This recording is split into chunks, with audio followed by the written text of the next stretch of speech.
Random House Audiobooks presents Dragonlance Chronicles, Volume 3, Dragons of Spring Dawning, by Margret Weis and Tracy Hickman. Read for you by Peter MacNicol.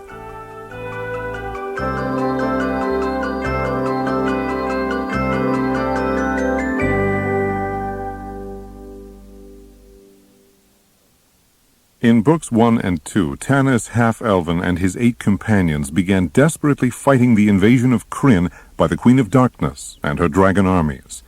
They met with some success, but in the process they became separated. One group, led by Laurana, the elven princess, finally succeeded in putting the dragon armies to flight at the Battle of the High Clerist's Tower in eastern Solamnia. Tanis and the others made their way to the miserable port of Flotsam, from whence they planned to sail to Solamnia to join the fight. Unfortunately, Tanis ran into some trouble. Leaving the others at an inn on the outskirts of town, he went into Flotsam, disguised as a dragon army officer, to buy some supplies for their journey. There he was set upon by an angry elf whose family had been murdered by the dragon armies. The elf would have killed him, but at the last moment, Tanis was rescued by a dragon high lord. This high lord turned out to be a woman. Not just any woman, but Kitiara, Tanis's former sweetheart and half-sister of 2 of his companions.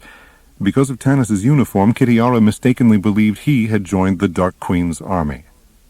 She took him to her room at an inn in town, where they renewed their romantic liaison.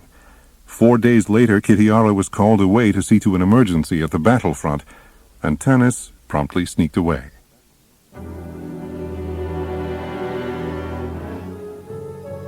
Wearing the dragon army uniform he'd taken from a dragon officer he'd slain, Tanis Half-Elven walked swiftly away from the Salt Breeze Inn. His head was bowed, his reddish-brown beard rimed with ice. Tanis glanced around to see if anyone had taken an unusual interest in his leaving, but soon he was so numb from the cold that he didn't care if they followed him or not. Tanis hadn't been in Flotsam long, only 4 days, and most of them he'd spent with her, Kitiara, the woman he'd so often longed for. What horror it had been to learn that Kit was now a High Lord in the Dark Queen's army, and what shame Tanis felt that he'd made love with her, even knowing this. At least he hadn't told her the whereabouts of Beram, the green gemstone man. Tanis had seen him on board the ship he'd chartered. Why was the Dark Queen after Beram? Tanis didn't know, but Kitiara had said that Beram's capture would mean certain victory for the forces of evil. Walking down the windy street, Tanis tried to blot out any memory of Kitiara. Earlier tonight, she'd been summoned to the battlefield in Solamnia, and Tanis was finally able to escape. Now he had to find his friends, who were somewhere in this god-forsaken town. He dared not ask directions. The dragon army and their loathed draconian foot soldiers were fast taking charge of Flotsam. With a pang of sorrow and longing, Tanis thought of Laurana, the elven princess whom he had grown up with and had come to love deeply. How could he have betrayed her love? How could he have allowed himself to be seduced by Kitiara? Tanis despised himself for the weakness of his nature, for being born of 2 races, and for loving the women of both. He wondered where Laurana was now. The companions had become separated during the sacking of Tarsus, and neither Tanis nor any of the others with him had seen Laurana, Sturm, Gilthanis, Flint, or Tasselhoff for months. He wondered if they were even alive. Oh well, now was not the time for such thoughts. Now was the time for escape and survival.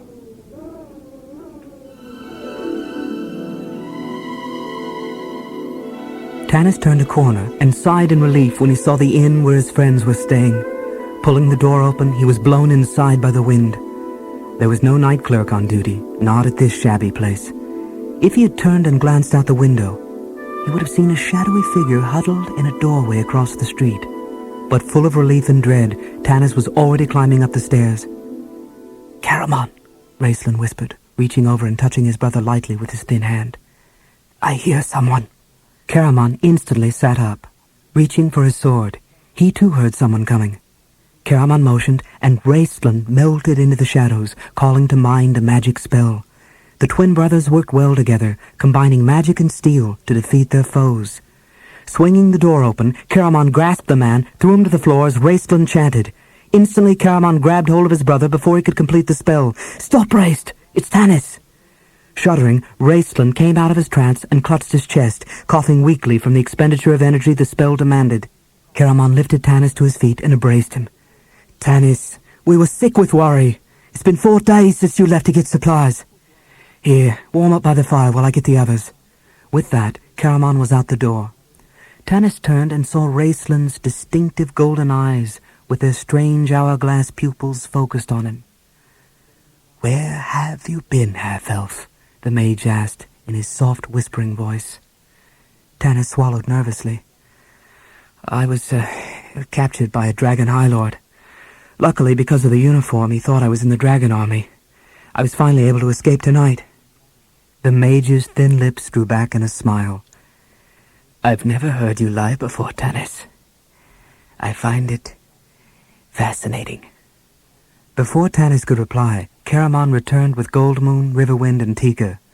Goldmoon, the barbarian princess and cleric of Mishakal, the ancient goddess of healing, hurried over and embraced Tanis. "My friend, we've been so worried." Goldmoon's husband, Riverwind, clasped Tanis by the hand.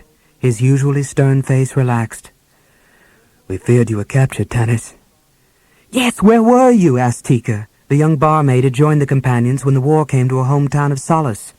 Clearing his throat self-consciously, Tanis repeated his story. His friends followed it with interest and sympathy. Occasionally they asked questions. Who was the High Lord? How big is the army? What are the Draconians doing in Flotsam? Tanis answered glibly. As for the High Lord, he hadn't seen much of him. The army was not too large. The Draconians were searching for a human named Beram, also called the Green Gemstone Man. Tanis said he didn't know why. Feeling wretched, hoping no one would ask him anything else and force him to tell any more lies, Tanis yawned as if exhausted past endurance. "Oh, tomorrow we must leave this town. Let's get some rest." "We let your room go," Caramon said. "Take my bed. I'll just lie down on the floor." Avoiding the warrior's eyes, Tanis began unbuckling the dragon armor. "Sleep well, friend," Goldmoon said as she left, with Riverwind and Tika close behind. "Are you hungry?" Caramon asked. "No," Tanis said wearily. "All I need is sleep." Lying down, Tanis closed his eyes and concentrated on making his breathing even and regular. Caramon was a mother hen, and he would never rest until he was certain Tanis slept. Soon the big warrior's rumbling snore filled the room. In the other bed, Raistland's fitful cough ceased. When he was certain the twins were asleep, Tanis opened his eyes and stared into the darkness.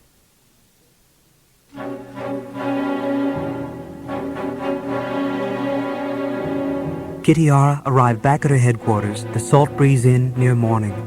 She wore her full dragon helm and armor. Flinging open the door, she glared angrily, as if offended by the warmth and comfort of the place.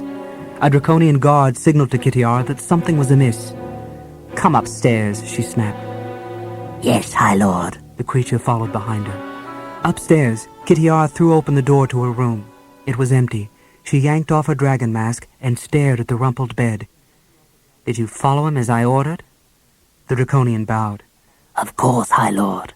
He went to meet some of his friends." So Tanis was gone. Kitiara ran a nervous hand through her dark curly hair. She didn't need this, not now. Solamnia had been a disaster. Her army had been defeated there, at the High Clerist's tower, and by that golden-haired elf-woman Tanis had once loved, that Lorana. She had gotten her hands on some dragonlances, those legendary weapons designed to kill dragons. Lorana had found a dragon orb, too, and she appeared to have the magical skill to use it. The orbs hypnotized dragons, forced them to obey the commands of whoever used them. But above all these troubles was Kitiara's failure to capture Beram, the Green Gemstone Man. Next to this, the loss of a mere lover was nothing. Besides, if Kitiara needed comfort, there was always her favorite officer, Lord Baccaris.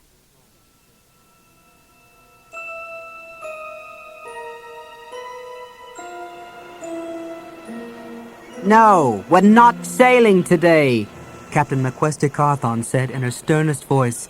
"The gale may have died, but the seas are too high. I'm sorry if you're in trouble, but I can't risk my crew." You are in trouble, not me, Tanis countered. The High Lord and the Draconians are after your helmsman, Barum. After Barum? McQuesta laughed. The man's a half-wit, a mute. Why would the High Lord want him? That I don't know, Tanis said wearily.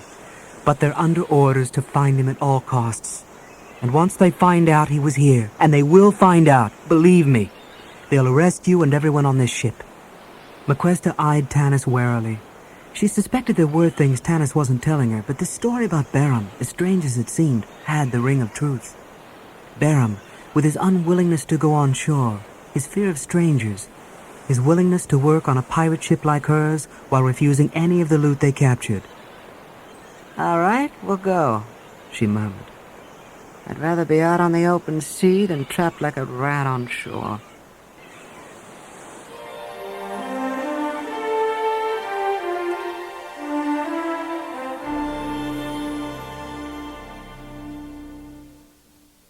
Riding under short sail, the Perishon set off. Fortunately, the wind was blowing steadily from the southwest, and the rickety old three-master bore straight ahead, full sail into the Blood Sea of Istar.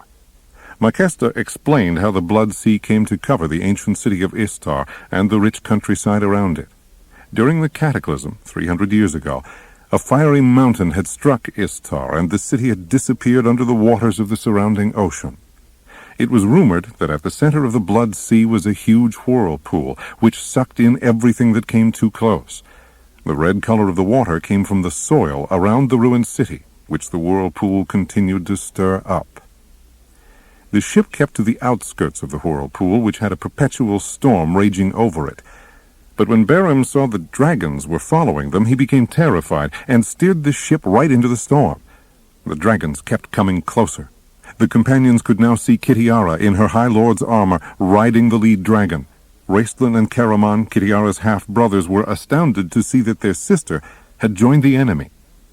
Kit, for her part, was astonished to see them, and even more astonished to see a glowing green gem embedded in the helmsman's chest. Barum was in reach.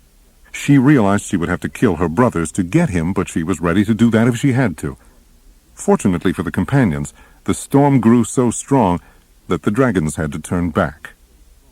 Relieved, but worried about the ship's safety, MacQuesta told the companions to go below while she and the crew tried to repair the damage the storm had done to the masts and sails. Numbly, Tanis led everyone below, unable to face their stares. I'm sorry, he began when they were inside. I wanted to tell you. Karaman stared hard at his old friend. So that's where you were these 4 days. With our sister Kitiara, a dragon high lord. Tanis hung his head. Please, you must believe me.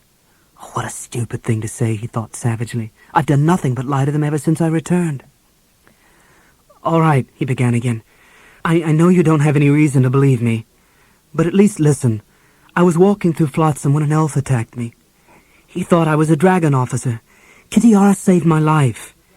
When she saw the uniform I was wearing, naturally she thought I'd joined the dragon army. She took me back to the inn and... He choked, unable to continue. Karaman shot Tanis a look of disgust. And you spent 4 days and nights in the loving embrace of a dragon high lord. Yes, I was with Kitiara, Tanis shouted, suddenly angry. But I'm not a traitor. If I betrayed you, why was she so shocked to see you two? If I betrayed you, why didn't I tell her where Barum was? Kitiara offered me the rulership of Kryn if I'd tell her. The Dark Queen herself would have rewarded me. He stopped. They were quiet. You may hate me now, but you cannot hate me as much as I loathe what I've become. I lay in that bed and thought of Lorana and... Tanis fell silent, his eyes filling with tears at the mention of the woman he truly loved. The woman whose love he had once spurned. Goldmoon broke the silence. The sea. It's calmer. There was a knock on the door. MacQuesta says to get up here, shouted the first mate. Tanis cast one swift glance around at his friends. They walked past him onto the deck, their faces, except for Raistlin's, filled with compassion. As for the mage, Tanis thought he detected a hint of glee in the hourglass eyes. With a sigh, He followed his friends on deck. McQuesta came over to him, hatred in her black flashing eyes. You have destroyed us, she said venomously. We are caught in the whirlpool! The Parashon hurtled forward, riding the swirling tide of a watery cyclone in the blood-red darkness. Tanis gripped the rail. Staring into the dark heart of the whirlpool, he felt not fear, not terror, only numbness. Death would be swift and welcome. Everyone stood silently, their eyes wide with horror. The whirlpool was miles in diameter. There was still some distance from the center, but there was no fighting the swift current. Barham's shoulders sagged at the helm. The dragon orb! Caramon shouted suddenly. Maybe you can help! Tanis came awake. By all the gods, you're right, Caramon! Let's get below! Leaping for the hatch, they pounded downstairs into the cabin and came to a sudden stop. Raceland was already there, holding the orb, the mystical prize they'd been given in Sylvan Esti. It had grown from the size of a marble to the size of a child's ball. A myriad of colors swirled within it. Caramon stood still, white as stone, but Tanis stepped forward. Raceland gasped. Don't come near me, Tanis. What are you doing? Tanis asked. The mage's eyes were fixed on the orb. I am fleeing certain death. With this orb, I will become pure energy, and I'll return to this world whenever and wherever I choose. Tanis searched Raceland's face. Can you help all of us? Raceland's golden eyes narrowed. The others are not my concern, half-elf. You led them into this blood-red death. You get them out. Anger surged through Tanis. At least save your brother. Tell him, Caramon, the mage whispered. Tell Tanis what I am capable of doing. What's he talking about? Tanis demanded, only half listening. If he could distract Raceland, jump him. Caramon blanched. When Raceland took the tests in the Tower of High Sorcery, they made him... He faltered. But we are forbidden to speak of it, Raist. Parsalian, the great wizard, said... That doesn't matter now, Raceland interrupted. Tanis crept closer, his heart pounding in his throat. One swift movement, one blow, and the frail mage would crumble. Tell him, Raceland croaked. I watched him kill me, Caramon cried wretchedly.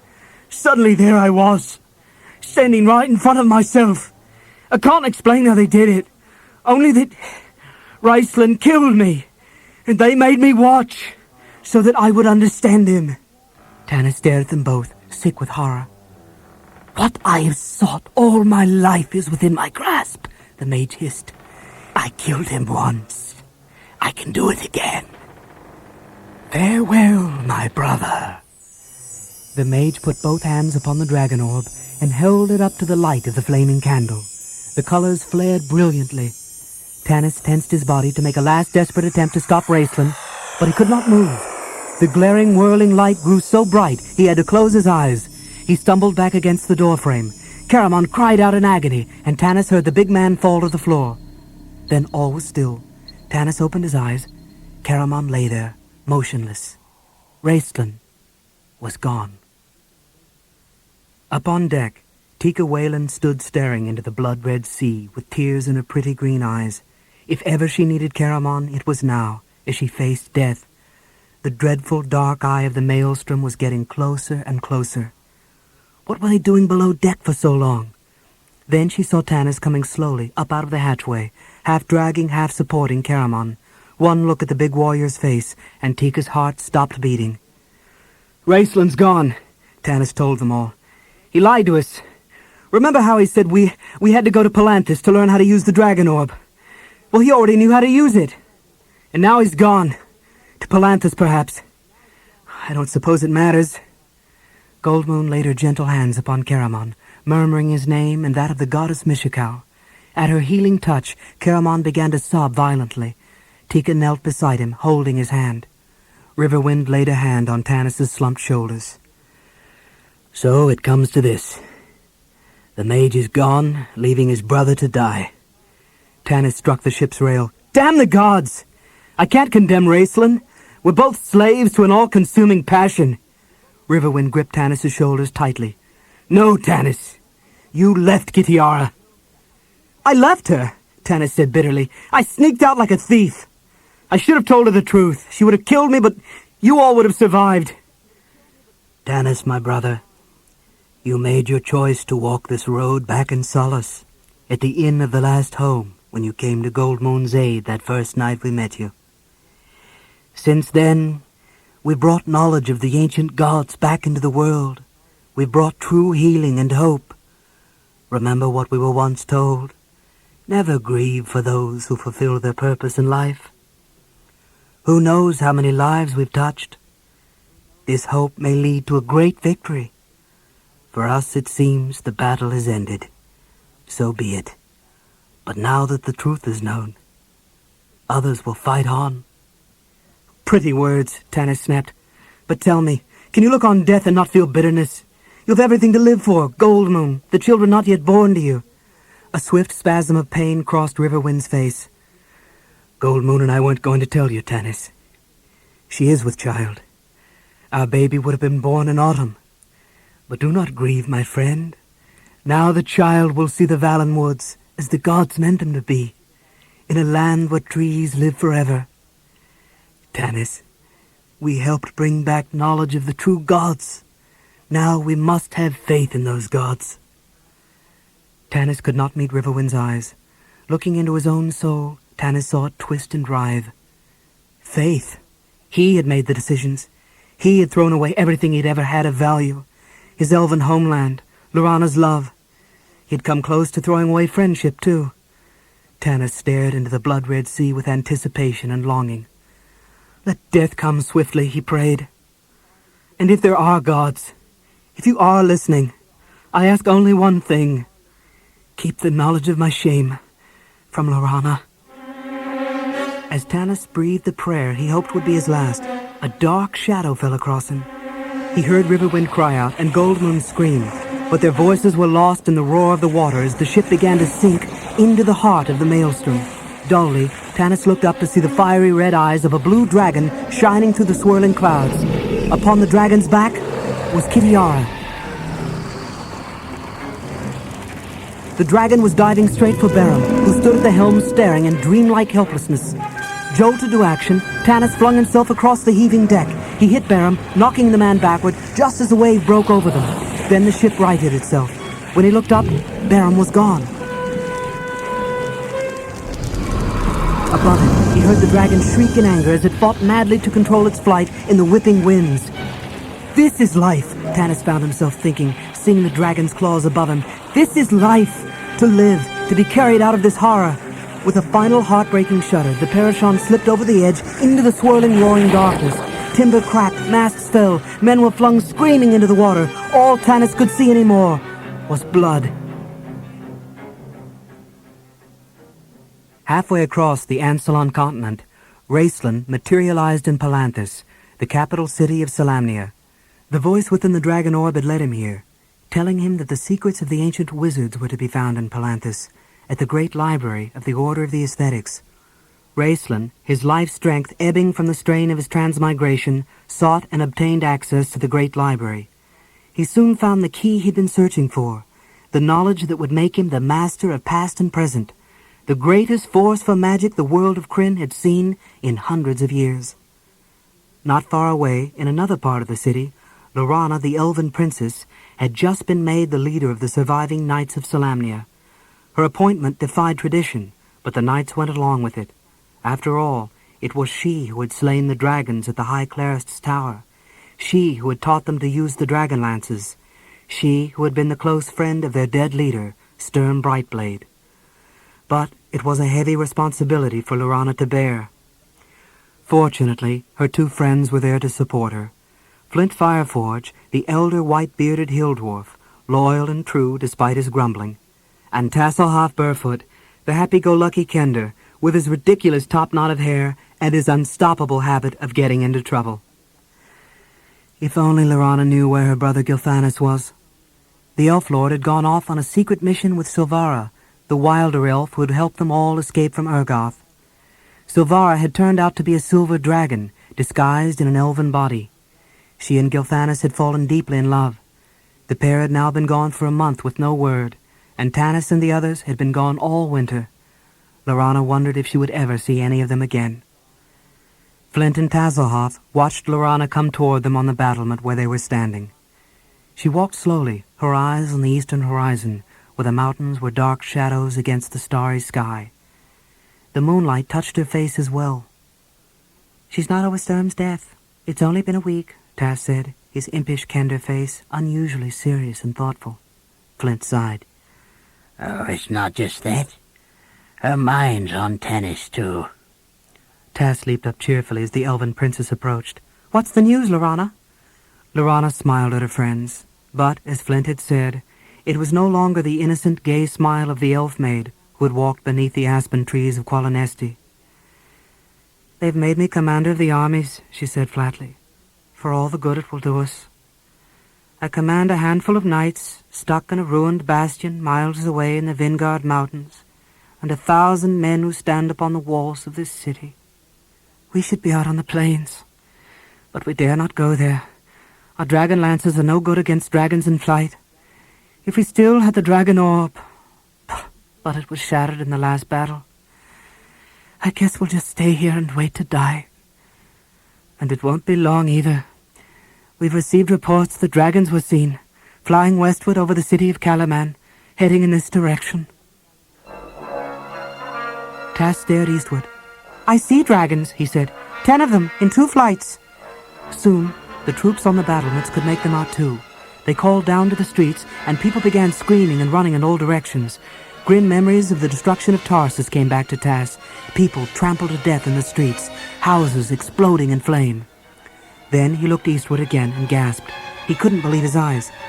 It's like in Pax Tharkus," he babbled incoherently. Like Huma's tomb. Like Fizban said. They're here. They've come." "Who's here?" Flint roared in exasperation. "Lorana!" Tass shouted gleefully. "It's the Silver Dragons! The good dragons have finally come to help us!" Lorana's sparkling eyes widened with joy as she and Flint stared toward the east. "They're here!" Tears rose up in Flint's old eyes. "Praise be to Reorx! Now we have a chance. Now we have a chance."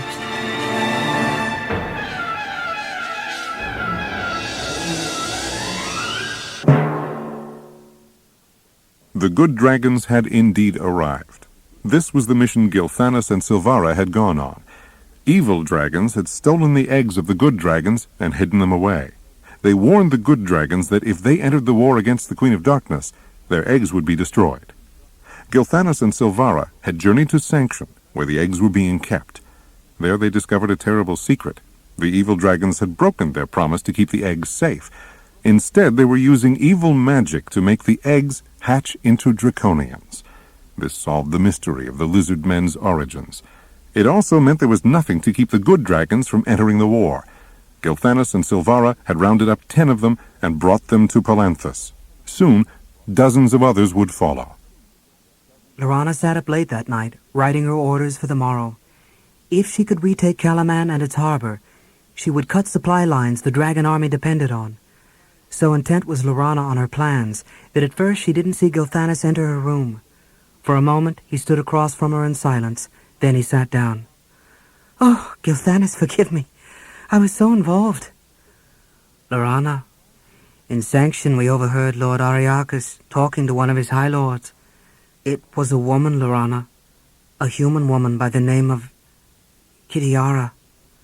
At the mention of Kitiara's name, Lorana's face went white. She fixed her eyes on her brother's troubled face. "Yes? And?" Gilthanas sighed and placed his hand on hers. She was talking of Tanis, Lorana. Forgive me for causing you pain, but you must know. They're lovers, Lorana. I heard her say so. Kitiara asked Lord Ariakas to promote Tanis in the Dragon Army in return for some information about a certain green gemstone man. Forgive me, Lorana. I know how much you love him, but you must know the truth. Patting her hand in sympathy, Gilthanas left the room. Lorana sat without moving for long moments. Then, pressing her lips firmly together, she picked up her pen and continued writing. The next day, Laurana, known affectionately as the Golden General to her troops, continued her campaign against the dragon armies. She had forged this army seemingly out of nothing. The Palanthians, caught up in the excitement, had rallied to her cause.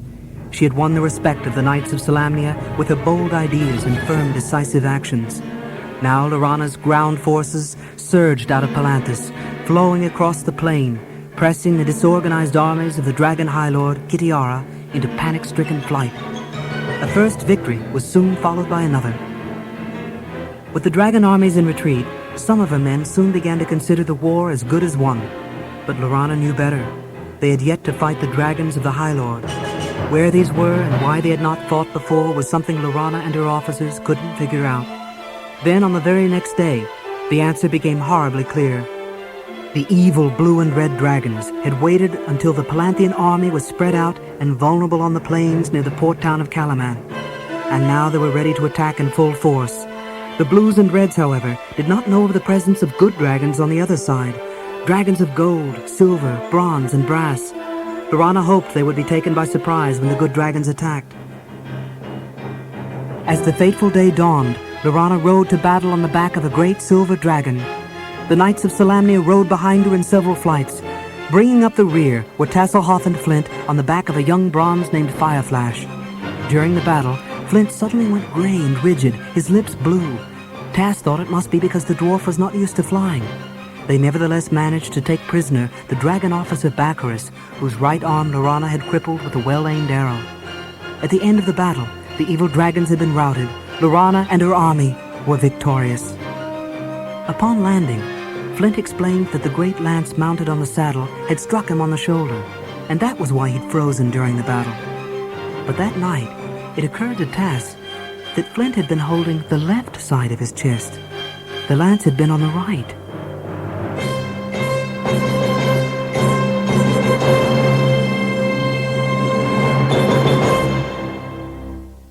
A few days later, at the Spring Dawning Festival in Kalaman, Laurana was hailed by the entire city as the heroine who had single-handedly won the war.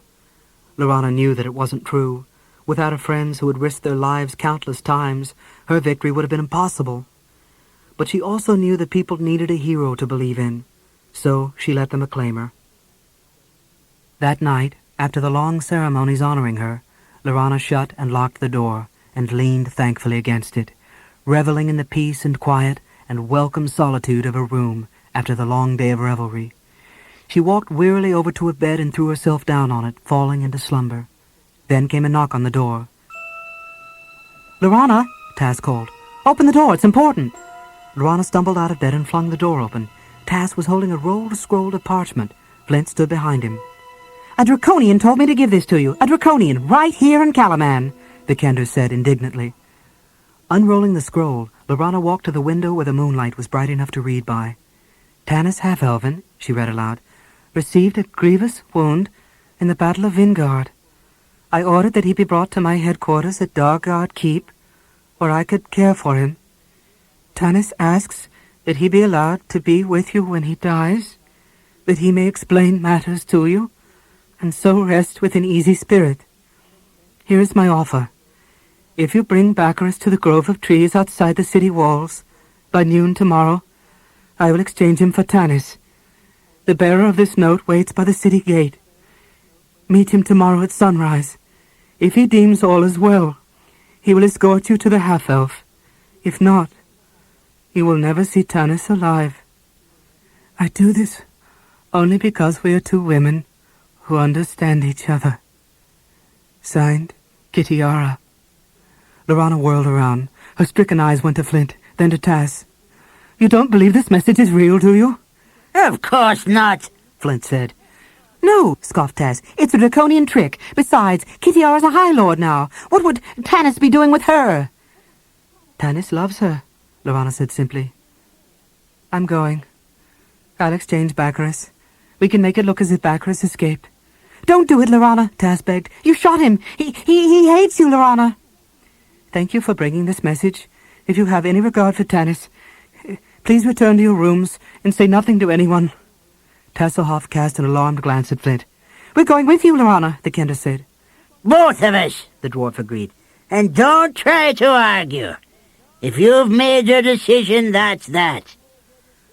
Lorana smiled sadly. Very well. I'm sure Tanis would want you to be there. The dwarf made one final effort. But Lorana, what if it's a trap? An ambush? Lorana's expression froze again. The old dwarf sighed.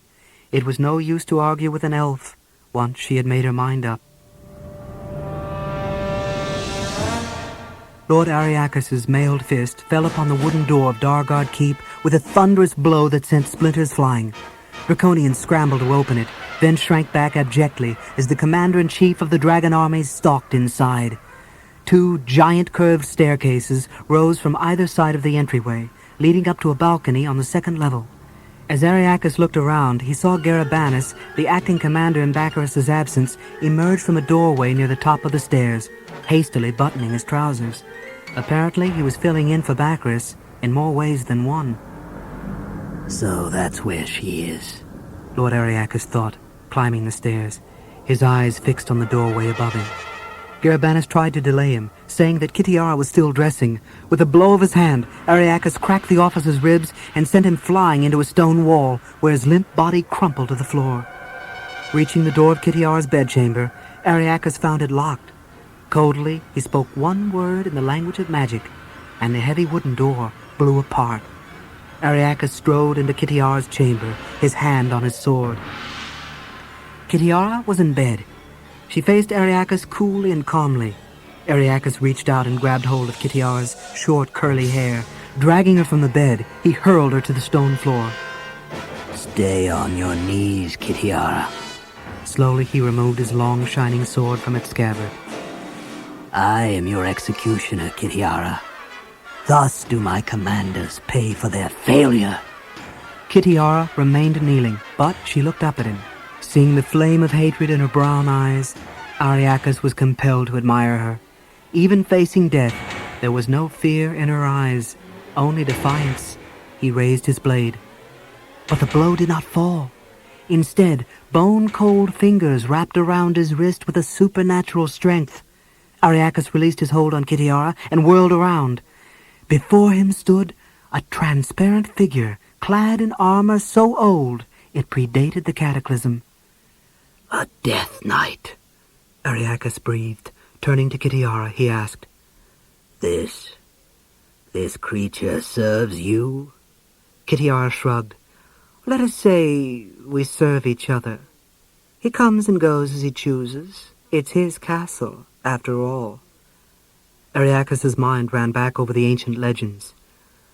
Lord Soth, Knight of the Black Rose. The knight bowed in acknowledgement. I had forgotten the ancient story of Dargard Keep. You have more nerve than I gave you credit for, lady, taking up residence in this accursed dwelling. According to legend, Lord Soth commands a troop of skeletal warriors. Their touch alone, Kitiara replied. Well, you know what their touch is like, to those who lack the magic skills to defend against it. Some wine? Very well, Ariakis replied, his eyes on the transparent face of Lord Soth. According to the legend, the Death Knight had been cursed by the wife he tortured and killed.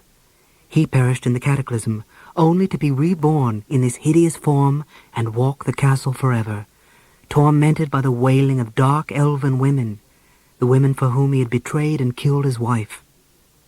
Sitting down in a chair opposite Ariakis, Kitiara regarded him coolly. I'm preparing to accept the surrender of the elf woman and the knights. What nonsense! Ariakis snorted. They are winning this blasted war. You owe your Death Knight your life, Kitiara. But he won't be around you forever. My plans are succeeding much better than I had hoped, Kitiara replied smoothly.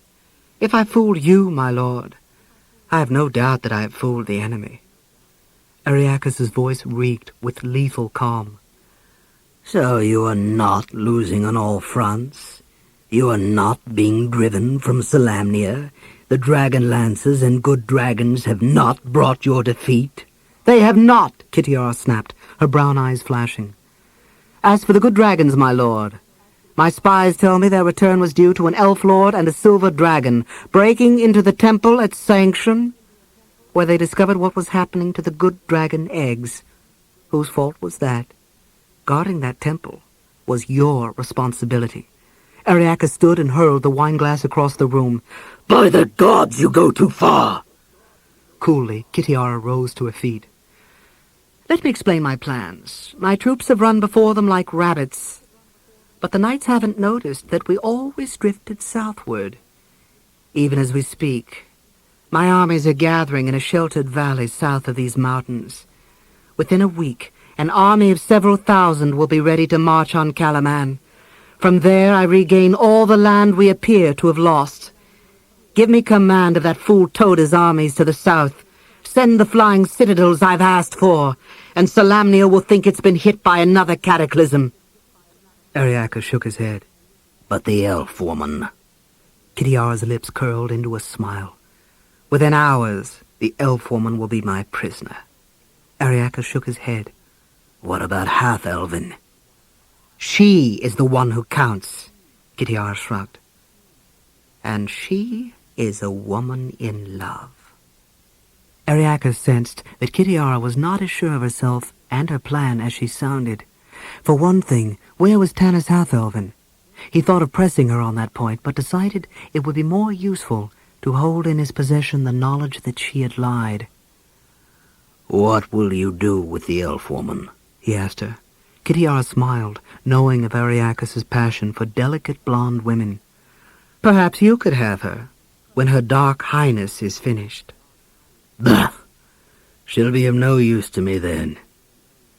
Give her to your friend Lord Soth. He liked elf women once, if I recall correctly.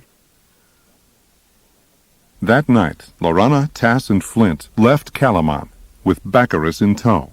As they made their way to the gate, the dragon officer taunted Lorana, making lewd remarks about Tanis and Kitiara.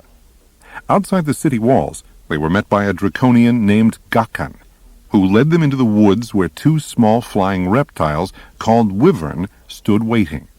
While Gakan returned to Calaman, Baccarus and the three companions mounted the wyvern and flew to a cave near Dargard Keep, Kitiara's headquarters. Once on the ground, Baccarus announced that Tanis would not be exchanged, and that they were now his prisoners. He warned them not to resist. The woods were full of draconians, and the wyvern would rip them to shreds if he said the word. He then tried to rape Lorana, but Tass managed to stab him once with his little dagger. Lorana got loose and began to fight the dragon officer, finally killing him with his own knife. The three were about to flee when Lord Soth appeared. The Death Knight of Dargard Keep touched Lorana with his icy fingers, rendering her unconscious. Then, taking her in his arms, Lord Soth told Flint and Tasselhoff to return to Calaman, and tell the people that Lorana was a prisoner, and that Kitiara would arrive the next day at noon to accept the city's surrender. So saying, he disappeared into the woods, with Lorana in his arms. Tasselhoff shook his head. We've got to go back to Calaman. Maybe we can get help. He started off into the woods at a run. As he turned to join the Kender, Flint caught a glimpse of Baccarus lying beneath Lorana's cloak. Swift pain cramped the dwarf's heart. Ignoring it, Flint said to himself with sudden certainty, He was lying about Tanis and Kitiara. He's not with her. The dwarf clenched his fist. Someday I'll have to face Tanis and tell him I let him down. He trusted me to keep Lorana safe, and I failed. The dwarf closed his eyes. Then he heard Tass shout. Sighing, Flint stumbled blindly after the Kender, rubbing his left arm. How will I ever tell him? He moaned. How?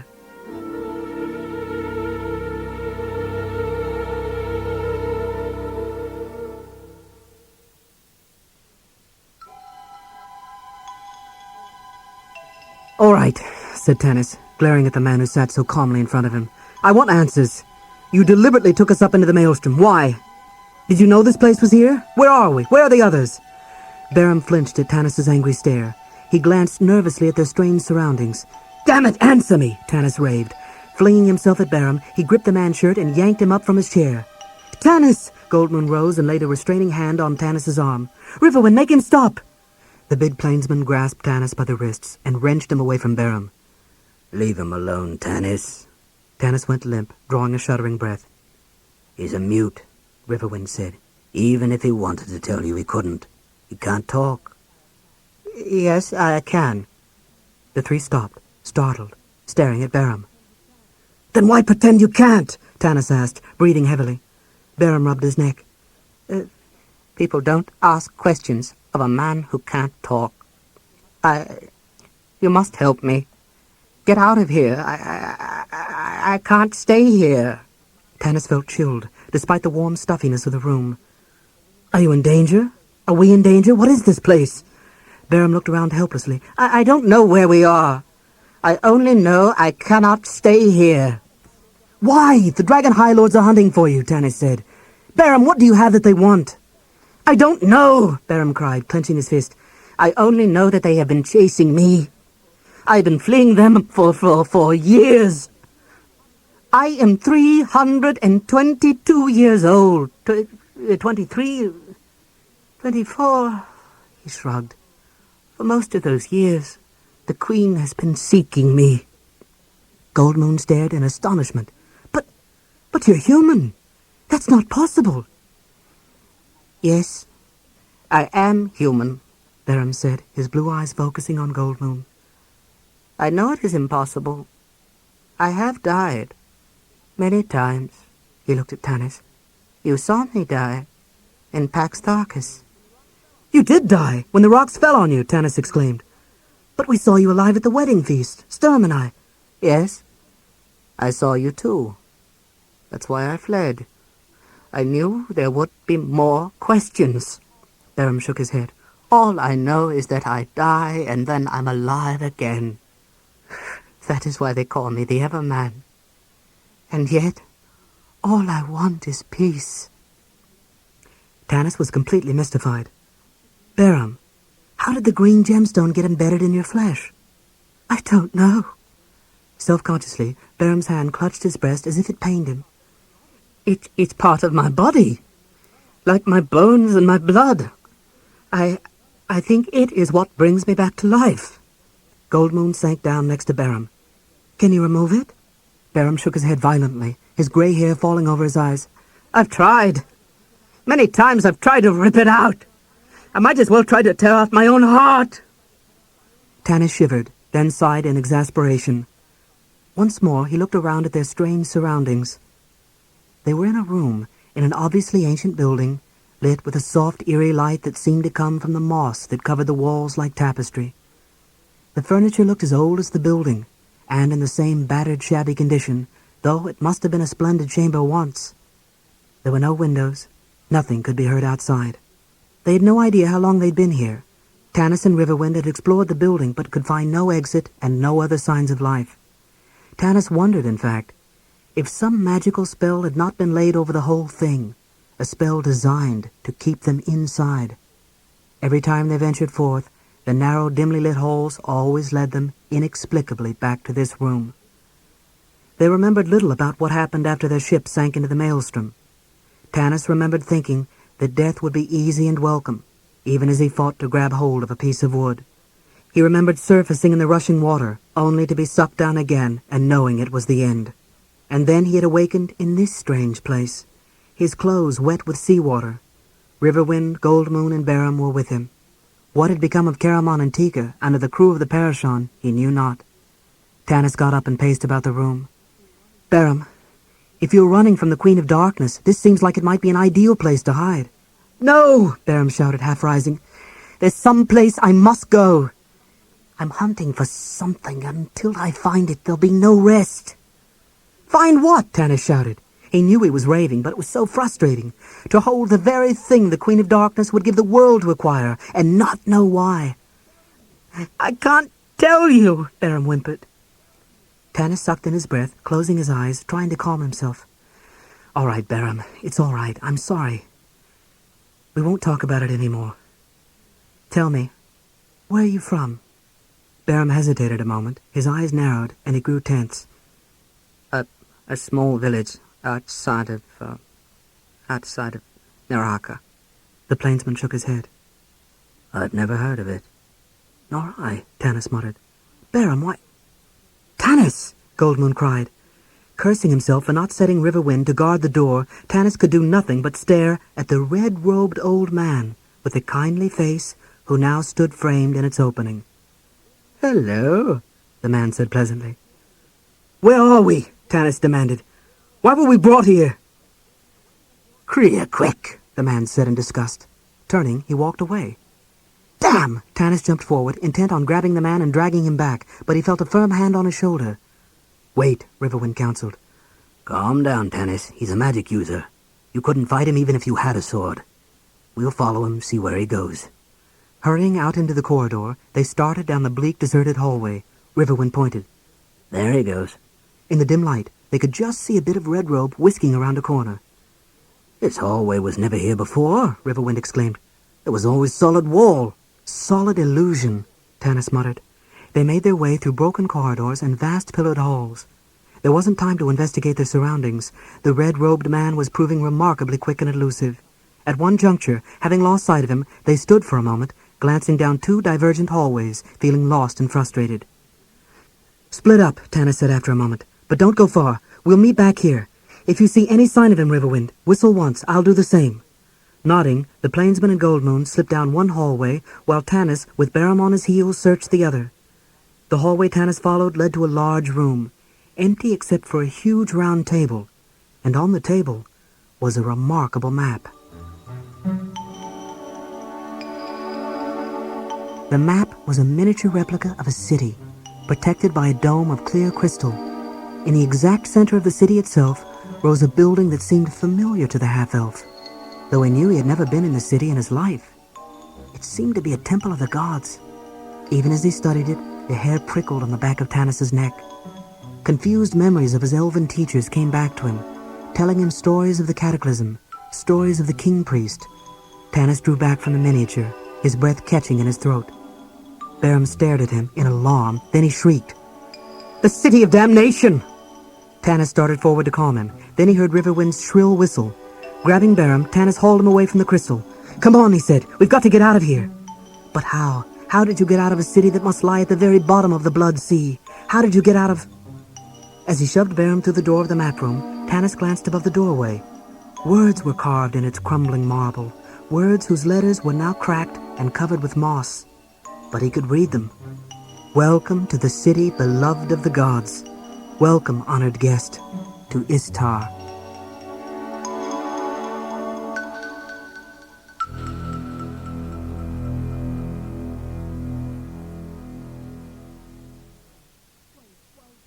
"Christ, wait!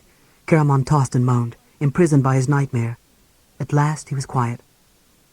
"I'm no cleric," said the man in the red robes, "but I believe he'll be all right now. Let him sleep a while." Tika brushed away her tears quickly, trying to appear strong and in control. "What's wrong? He's been like this for days, ever since you found us." "I don't think he was injured when the ship went into the whirlpool," said the old man. "If he had been, the sea elves would have healed him. Who is this race he talks about?" "His twin brother," Tika told him. "Caramon loved his brother very much, and Raceland betrayed him." "I see," the man nodded solemnly. "It happens, up there, and you wonder why I choose to live down here." "You saved his life," Tika said, "and I don't know your name." "Zebula, and I didn't save his life. He came back for love of you." "You're a magic user, aren't you?" Tika said. "Like Raceland." Now that she was sure Caramon would be all right, she felt able to ask some of the questions that had been in the back of her mind. "But what are you doing here? What am I doing here? And where is here?" The red-robed man smiled. "You are here because the sea elves saved you from drowning, and I brought you here." "Sea elves? I never heard of sea elves. I don't remember elves saving me. All I remember is some sort of huge, gentle fish." Tika glanced around curiously. "Oh, you needn't look around for sea elves. You won't see them. They fear and distrust Quiaquec, air breathers in their language. And those fish were sea elves, in the only shape they let Creaqueck see them. Dolphins, you call them. They saved you because, to the sea elves, as to all elves, life is sacred. Tika looked at him. But you're human. Why? Why am I here? I have neither the time nor the inclination to relate my story to you. Besides, you would not understand me anyway. None of the others do. Tika caught her breath. There are others? Have you seen any more from our ship, our friends? Zebula shrugged. There are always others down here. The ruins are vast. Many hold small pockets of air. We take those we rescue to the nearest dwellings. As for your friends, well, I couldn't say. Many on the ship were lost, but some have survived. Zebula turned to go. I'm glad your young man is all right. There's lots of food. Most of the plants you see are edible. You can fix the place up. But wait, Tika cried. We must return to the surface. Surely there must be some way out. They all ask me that, Zebula said with impatience.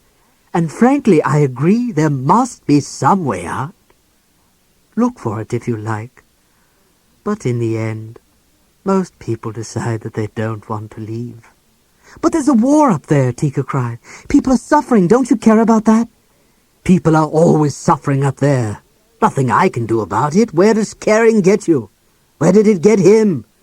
With an angry gesture at Caramon, Zebula turned and left, slamming the ramshackle door behind him. Tika! Caramon!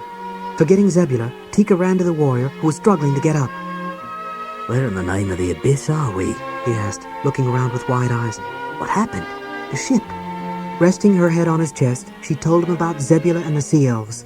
Caramon listened, blinking in confusion as he slowly absorbed all he heard. Scowling, he looked at the door.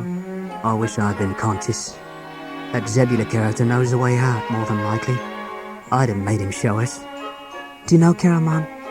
He's right in a way. We could be happy here. Tika stopped talking. She felt Caramon's arms tighten around her. Oh, Caramon, let's be happy. Tika. Caramon clasped her, crushing her to him as if he would mold their bodies into one single living being. Tika, I love you. I told you once that I couldn't make you mine until I could commit myself to you completely. I still can't. Raceland's still a part of me, and he always will be. But I'll give you what I can of myself, Tika. If you'll settle for that. I wish, for your sake, it was more. She clasped him around the neck. I love you, was all she said. Tanis and the others soon caught up with Zebula and learned his secret. Zebula had chosen to live under the sea because he was in love with a sea elf named Apolletta. The companions met Apolletta and convinced her that the Queen of Darkness would not stop at conquering all of Krynn above the water, that she would send her sea dragons to conquer the watery realms as well. Apolletta prevailed upon Zebula to reunite Tika and Caramon with their friends, and to help the companions return to the world above the sea. To solve the mystery of Beram, and why the Dark Queen wanted to find him so badly, Apolletta suggested that they journey to the temple of the Dark Queen at Naraka.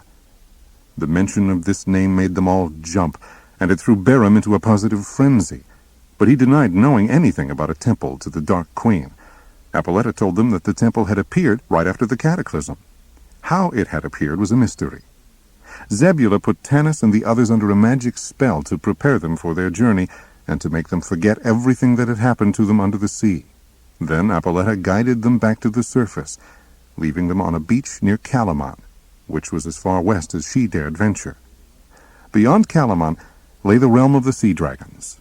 Overland from Calamon to the south lay Naraka, where, perhaps, they could find the key to the mystery of the Everman. The companions entered Calamon at mid-morning to find groups of people standing in the streets talking. What's going on? Tanis asked a young boy who had just emerged from his house. Is there a festival? I don't rightly know, sir, the boy answered. I don't think so. The Spring Dawning Festival was 2 days ago, and it can't be another war celebration. The Golden General's already won. She and the Good Dragons, that is. The boy ran off to see what was happening. Intrigued, Tanis addressed a passing knot of men and women, waving and calling out, You there! What's the news?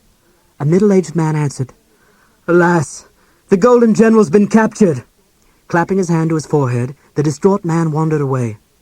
That doesn't sound good, Caramon said grimly. Who is this Golden General anyway? Oh, probably Knight of Solamnia, Tanis said. We'd better buy weapons. He put his hand to his belt. Damn! My purse is gone. As if we didn't have enough trouble. Wait a minute, Caramon grumbled, feeling his belt. What the? My purse is gone too! Whirling around, the big warrior caught a glimpse of a small figure with a familiar-looking topknot disappearing among the crush of people. Hey! Caramon roared, leaping after the thief and catching hold of his fleecy vest. The big warrior gasped. Why, it's Tasselhoff Barefoot!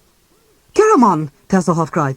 Tanis! He shouted, seeing the half-elf coming through the crowd. Oh, Tanis! Burying his face in Tanis's belt, the Kender burst into tears. I thought I'd never see you again. Let me get Flint. He's right around here somewhere. It was a sad reunion. In hushed and broken voices, Flint and Tasselhoff took turns telling their friends what had happened since they were parted. Thus Tanis, Caramon, Riverwind, Goldmoon, and Tika all learned of the discovery of the Dragonlances, and of the great battle where Lorana had used the Dragon Orb, and where Sturm had died. He is a hero in Solamnia now, Flint said. They're telling stories of him, like they do of Humor. Stunned by grief, Tanis sat silently. Then he looked up. What of Lorana? Is she still in Palanthas?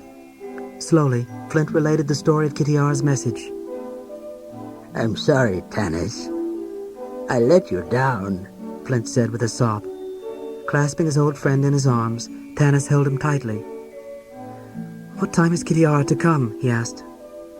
Noon, answered Tas softly. As midday began to strike, Tanis stood with the rest of the citizens of Calaman, waiting for Kitiara's arrival. Gilthanas stood some distance from Tanis. You are the bait that snared my sister, he hissed as he walked by, and I hold you responsible for whatever happens to her. The bell tower struck 12, and the people began to point and murmur. A large blue dragon soon appeared in the sky, circling lazily and landing just outside the city walls. Removing her helm, Kitiara began to speak, her voice ringing through the clear air. The elf woman you call the Golden General has been taken to the Dark Queen at Naraka.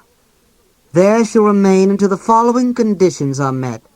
First, the human called Barum must be turned over to us immediately. Second, the good dragons must return to Sanction and give themselves up to Lord Ariakis. Lastly, the knights, the elves, and the dwarves must swear to lay down their arms. This is madness, Gilthanas called out in answer from his place on the city wall. These demands are totally unreasonable. Kitiara's reply was smooth. You have 3 weeks. If within that time you have not found Barum, I will return and dump the head of your Golden General before the gates of Calaman. With that, Kitiara mounted the dragon and flew away. For long moments, no one spoke or moved. Then someone cried out in terror, pointing. Upon the horizon appeared an incredible sight. It was a floating citadel, created by the evil black-robed magic users. It sat upon gray storm clouds, lit by jagged barbs of white lightning, surrounded by hundreds of dragons.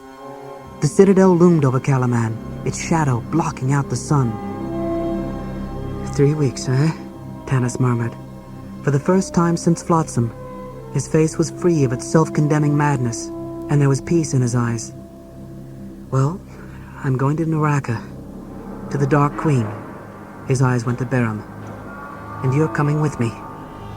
Barum's eyes opened wide in stark terror. No, Tanis! You come with me, Tanis said in a soft voice, or I will give you to Gilthanas. He wouldn't hesitate to hand you over to Kitiara, if he thought that would buy Lorana's freedom. You and I may know that that wouldn't change matters, but he's an elf. He believes Kitiara will keep a bargain. Wrenching himself free of Caramon's grip, Barum regarded Tanis with a hunted expression. I'll go, he whimpered. The horrifying shadow of the floating citadel hovering above had completely unnerved the lord of the city, and most of his military leaders were in little better shape. I was suggesting, my lord, Tanis offered. You have a person here, well qualified to take over the defense of this city. Gilthanas. He's had experience fighting draconians and dragons. The good dragons trust him and will follow his judgment. Gilthanas stared at Tanis, puzzled. Then he turned to the Lord. If I can help save the people of this city, I would be honored. But first, I would like a word with Tanis. The Lord led them to a small private room and left them there alone. Both men stood for a long time in uncomfortable silence. I have always despised humans, Gilthanas finally said. And now I find myself protecting them, he smiled. It is a good feeling. Tanis started for the door. I must go. We leave at midnight. Wait, Gilthanas put his hand on Tanis's arm. I want to say I'm sorry about what I said this morning. Our old friend Theros Ironfeld said once that in all the years he had lived, he'd never seen anything done out of love come to evil. We have to believe that now, Tanis. What Lorana did, she did out of love. What you do now, you do out of love. Surely the gods will bless that. Did they bless Sturm? Tanis asked harshly. He loved. Gilthanas stared into Tanis's brown eyes. Didn't they? How do you know? The companions bid goodbye to Gilthanas and Silvara. They also said farewell to Goldmoon and Riverwind. Tanis insisted that the pair remain behind. Goldmoon was now with child, and the journey to Naraka was fraught with danger. Besides, as he pointed out to Riverwind, Calamon needed able defenders. Tanis, Caramon, Tika, Tas, and Flint, along with Beram, left Calamon under cover of darkness and went to a nearby wood where 4 brass dragons awaited them. They flew toward the Kalkist Mountains, where Naraka lay. But just as they reached the foothills, they were attacked by a bearded old man riding an ancient gold dragon. The man had noticed the dragon armor worn by Tanis and Caramon and had mistaken them for the enemy. Below them on the plains, hundreds of draconian soldiers witnessed their aerial battle. The brass dragons were forced to land, and the draconians began to close in. Just then, at the worst possible moment, Beram, terrified at the thought of being captured, ran for the hills. Caramon went after him. Looking back across the plains, Tanis could see the draconians clearly. Perhaps there was still a chance, if only the brass dragons would attack. But, just as he started to order them into battle, the old man came running up from where he had landed his ancient gold dragon. Shoo, said the old man to the brass dragons. Shoo, get away. Go back to wherever you came from. Tanis was amazed. The brass dragons prostrated themselves flat on the ground before the old man. Then, lifting their wings, they soared gracefully into the air. Tanis and Tas ran across the trampled grass toward the crazed old man. He turned to face them. I've got a good mind to wash your mouth out with soap, he snapped, glowering at Tanis. Fizban, cried Tasselhoff, throwing his arms around the senile old mage, who'd been their traveling companion on more than one occasion. Fizban peered down in amazement at the Kender hugging him. Why, it's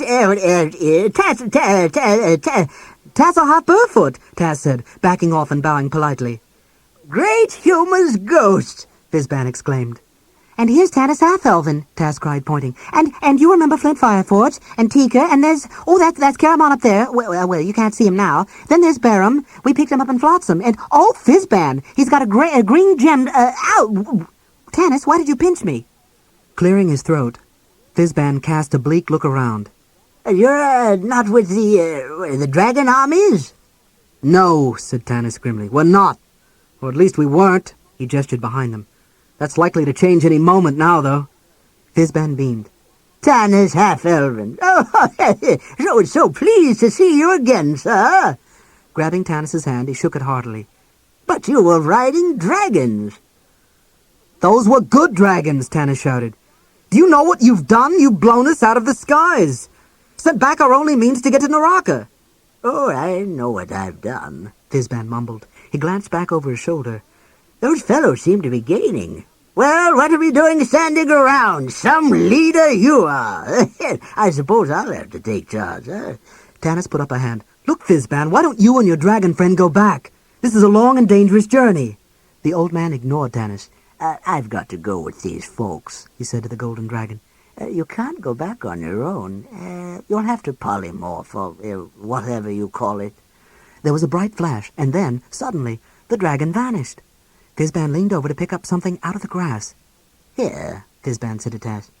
Hold out your hand. Taz did as instructed. Then the Kender caught his breath in amazement. In the palm of his hand gleamed a tiny, golden figure of a dragon, carved in exquisite detail. Taz's smile reached up to the tip of his pointed ears. "Oh, Fizban, it's beautiful. Can I keep it?" The old mage laughed. Sure, my boy. "Run!" Tanis ordered, pointing behind him. The Draconians were drawing nearer and nearer. Up and up into the hills they climbed, the Draconians close behind. They soon came across Caramon, sitting calmly on a boulder, Barum, unconscious, stretched out beside him. "What happened?" Tanis asked, exhausted after the long climb. "I caught up with him and he put up a fight." Caramon shook his head. "So I had to clunk him."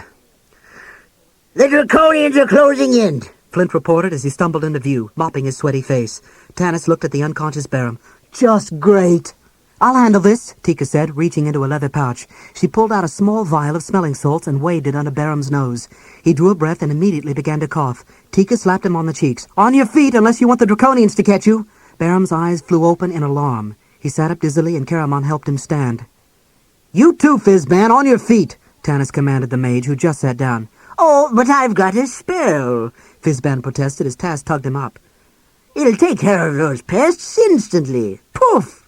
Tanis remembered Fizban's history of miscast spells. "Absolutely not. With my luck, you turn them into trolls."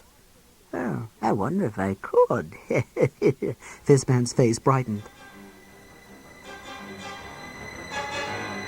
The companions headed up into the mountains, with the Draconians in hot pursuit. At one point, they came to a fork in the trail. I've been here before, Fizban said, leading them to the right along a trail he said led to a gorge with a bridge across it. From the other side of the bridge, Tanis reflected, they could pick off the Draconians with ease as they tried to cross. But the bridge was older even than Flint, whose lips were getting bluer with every uphill step. As they began to cross, with Tanis in the lead, the bridge collapsed. Tanis would have fallen into the gorge had not Barum grabbed his hand and pulled him back up. They were trapped now, with no way across, so Tanis finally let Fizban try a spell, which he did, causing a golden span to descend from the sky, filling the gap in the ancient bridge. While Tanis and Caramon fought off the Draconians, who were pressing from behind, the other companions crossed. As they reached the far side, the first part of the old bridge collapsed, sending scores of Draconians to their death below. A moment later, the other half of the wooden bridge also collapsed. Tanis and Caramon expected to fall to their death, but the golden span continued to hang there, suspended in midair. Caramon took a rope from his pack, and tossing it to the others, he and Tanis were soon able to swing across to safety.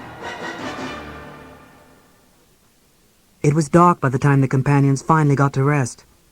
So tired were they that they didn't even bother to find shelter, but spread their blankets in a grove of scrubby pine trees and set the watch.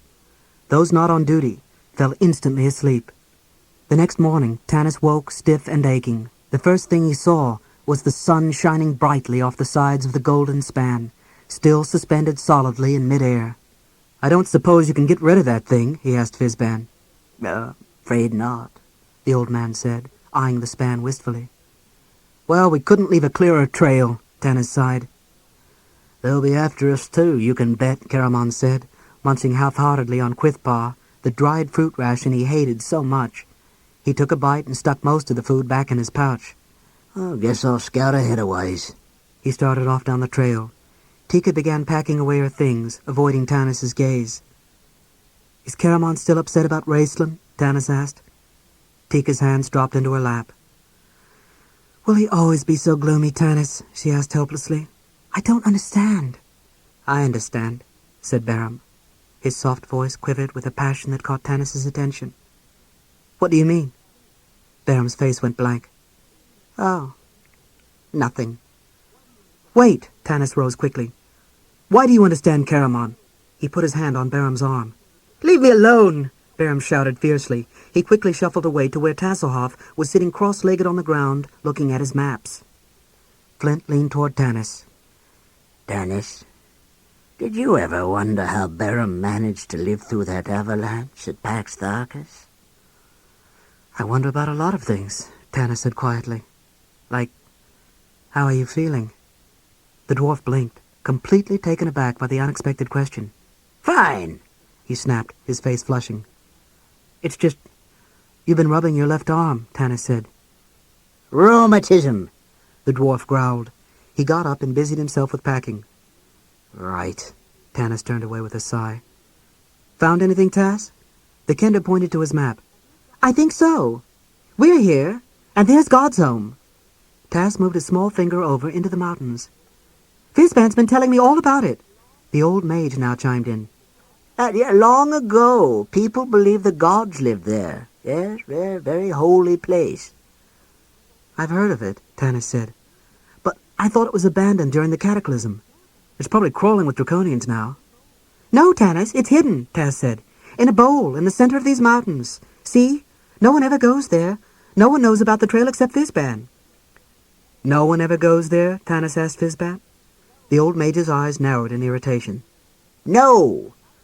No one except you? Tanis pursued. I've been lots of places, half-elf, the mage snorted. Got a year? I'll tell you about them. So the companions agreed to go on via God's home. Fizban and Tasselhoff took the lead. Coming, Flint? Tanis called over his shoulder. Yes, the dwarf answered, sitting down suddenly on a rock. Give me a moment. I've dropped my pack. You go on ahead. Occupied in studying the Kender's map as he walked, Tanis did not see the spasm of pain that contorted Flint's face. Well, hurry up, Tanis said absently. We don't want to leave you behind. Aye, lad, Flint said, sitting on the rock, waiting for the pain to subside, as it always did. Aye, lad, Flint repeated to himself. Finally, brushing his gnarled hand quickly across his eyes, the dwarf stood up and followed his friends. The companions continued up into the mountains, wandering for hour after hour without finding an entrance to the valley known as God's home. Often they went in circles, coming upon their own tracks. All of them became gloomy and irritated. Tanis's thoughts went to Lorana. Who knew what horrible tortures she was enduring, while they...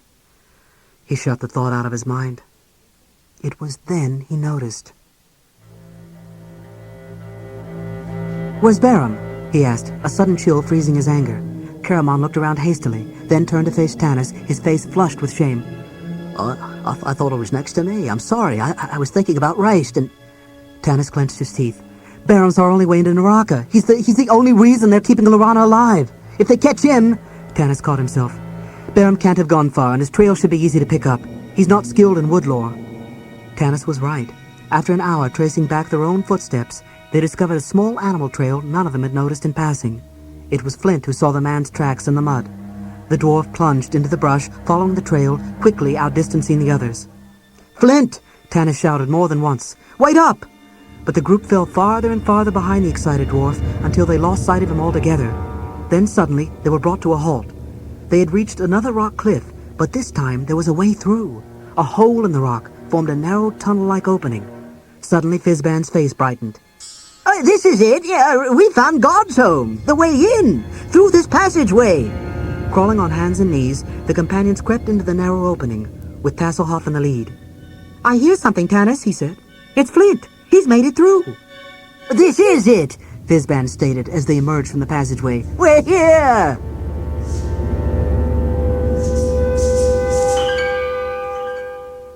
They stood at the edge of a circular depression in the center of a mountain. The first thing that struck Tanis was the overwhelming desolation and emptiness of the place. The bottom of the bowl was perfectly smooth and flat, gray and lifeless. If the gods do come here, Tika whispered, it must be to weep over the troubles of the world. Fizban turned to regard Tika with a penetrating look and seemed about to speak. But then Tasselhoff shouted, There, Tanis! I see! Tanis broke into a run. On the other side of the bowl, he could see two figures struggling. It's Barum! Screamed Tas. He's doing something to Flint! Hurry, Tanis! Cursing himself for allowing this to happen, Tanis ran across the stony ground with a speed born of fear. He saw the dwarf fall to the ground. Barum stood over him. Flint! Tanis screamed as he ran up to them. The dwarf's eyes were closed. His head lolled over to one side. His face was ashen gray. What have you done? Tanis shrieked at Barum. Grief, guilt, despair, and rage flooded Tanis's head. He raised his sword, and Barum's face swam within a blood-red sea. The man's eyes filled, not with terror, but with deep sorrow.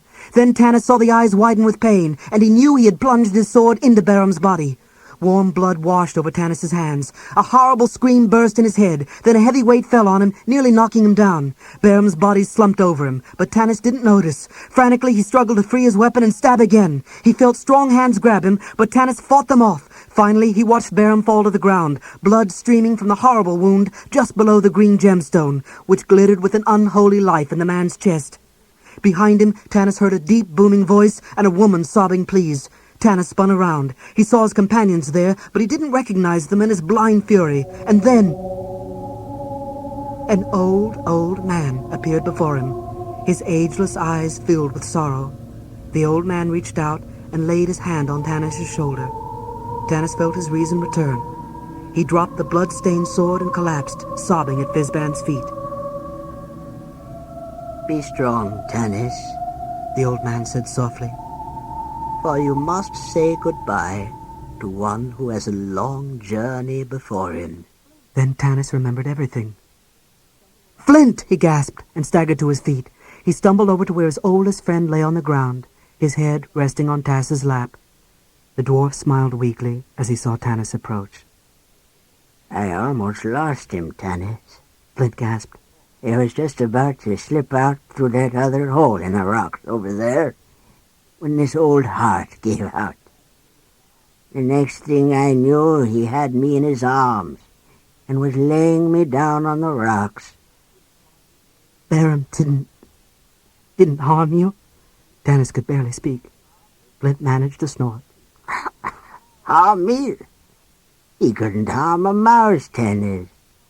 He's as gentle as Tika. The dwarf smiled up at the girl, who also knelt beside him. You take care of that big oaf, Caramon, you hear? See he comes in out of the rain. I will, Flint, Tika wept. And you, Caramon? You see that brother of yours? Give him a kick from me. Oh. The dwarf winced in pain. No, Flint.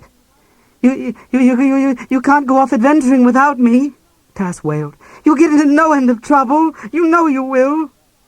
It'll be the first moment of peace I've had since we met, the dwarf said gruffly. Sighing, he patted the sobbing Kender's hand. There, lad. Don't take on so. I've had a happy life, blessed with faithful friends. I've seen evil things, but I've seen a lot of good things too. And now, hope has come into the world. I hate to leave you. His rapidly dimming vision focused on Tanis. Just when you need me. But I've taught you all I know, lad. Everything I know. His voice sank. He closed his eyes. Tanis held tightly to his hand. Then Fizban appeared, standing at Flint's feet. The dwarf opened his eyes. I know you now, he said softly, his eyes bright as he looked at Fizban. You'll come with me, won't you? At least at the beginning of my journey. I'll come with you, Fizban promised.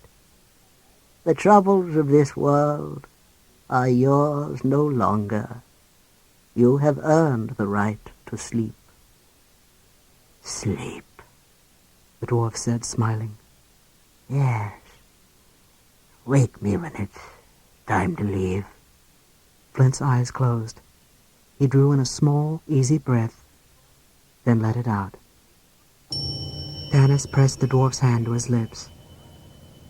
Farewell, old friend, Tanis whispered. No, Flint, no! Tasselhoff sobbed. Gently, Tanis lifted the Kender in his arms. Clinging to Tanis, he wept bitterly. Tanis stroked the Kender's topknot, then, glancing up, stopped. Wait! What are you doing, old man? He cried. The frail old mage lifted Flint's body in his arms and, as Tanis watched in shock, began walking toward the strange circle of stones. Stop! Tanis ordered. I promised him he would not travel alone, Fizban said simply, walking toward the stones. Tanis ran after the mage, but Fizban moved incredibly fast, almost as if he and the dwarf were as light as the air. Tanis squeezed through the circle of rocks, then he stopped. Before him stood what he first took to be a pool of water. Then he saw that it wasn't water. It was a pool of glassy black rock. The deep black surface was polished to a gleaming brilliance, and in it Tanis could see stars. So clear were they that he looked up, half expecting to see night had fallen, though he knew the sky above him was azure.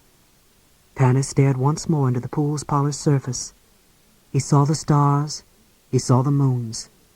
He saw 3 moons, and his soul trembled, for the black moon, visible only to those powerful mages of the black robes, was now visible to him. He could even see the gaping holes where the constellations of the Queen of Darkness and the valiant warrior had once wheeled in the sky. Looking up, Tanis saw Fizban step onto the black rock pool, Flint's body in his arms. Tanis could only watch as the old mage moved out into the center of the glistening black surface. "Fizban!" Tanis called, but the old man walked on among the glittering stars. Tanis felt Tasselhoff creep up next to him. Tanis took his hand and held it. Carrying Flint, Fizban reached the center of the pool and disappeared. Tanis gasped. Tasselhoff leaped past him, starting to run out onto the mirror-like surface, but Tanis caught him. "No, Tass," Tanis said gently. "You can't go on this adventure with him. Not yet. You must stay with me a while. I need you now." Tasselhoff fell back, unusually obedient, and as he did so, he pointed. "Look, Tanis! The constellation! It's come back!" As Tanis stared into the surface of the black pool, he saw the reflection of the constellation of the valiant warrior return. The reflected stars flickered, then burst into light. Swiftly, Tanis looked up, but the sky above was still and empty. Barum! Suddenly remembering what he had done, Tanis turned and stumbled over the rock-strewn ground toward Caramon and Tika, who was staring in horror at Barum's body. As they watched, Barum began to stir, rising slowly to his feet. There was no trace of his hideous injury. "He's called the Everman, remember?"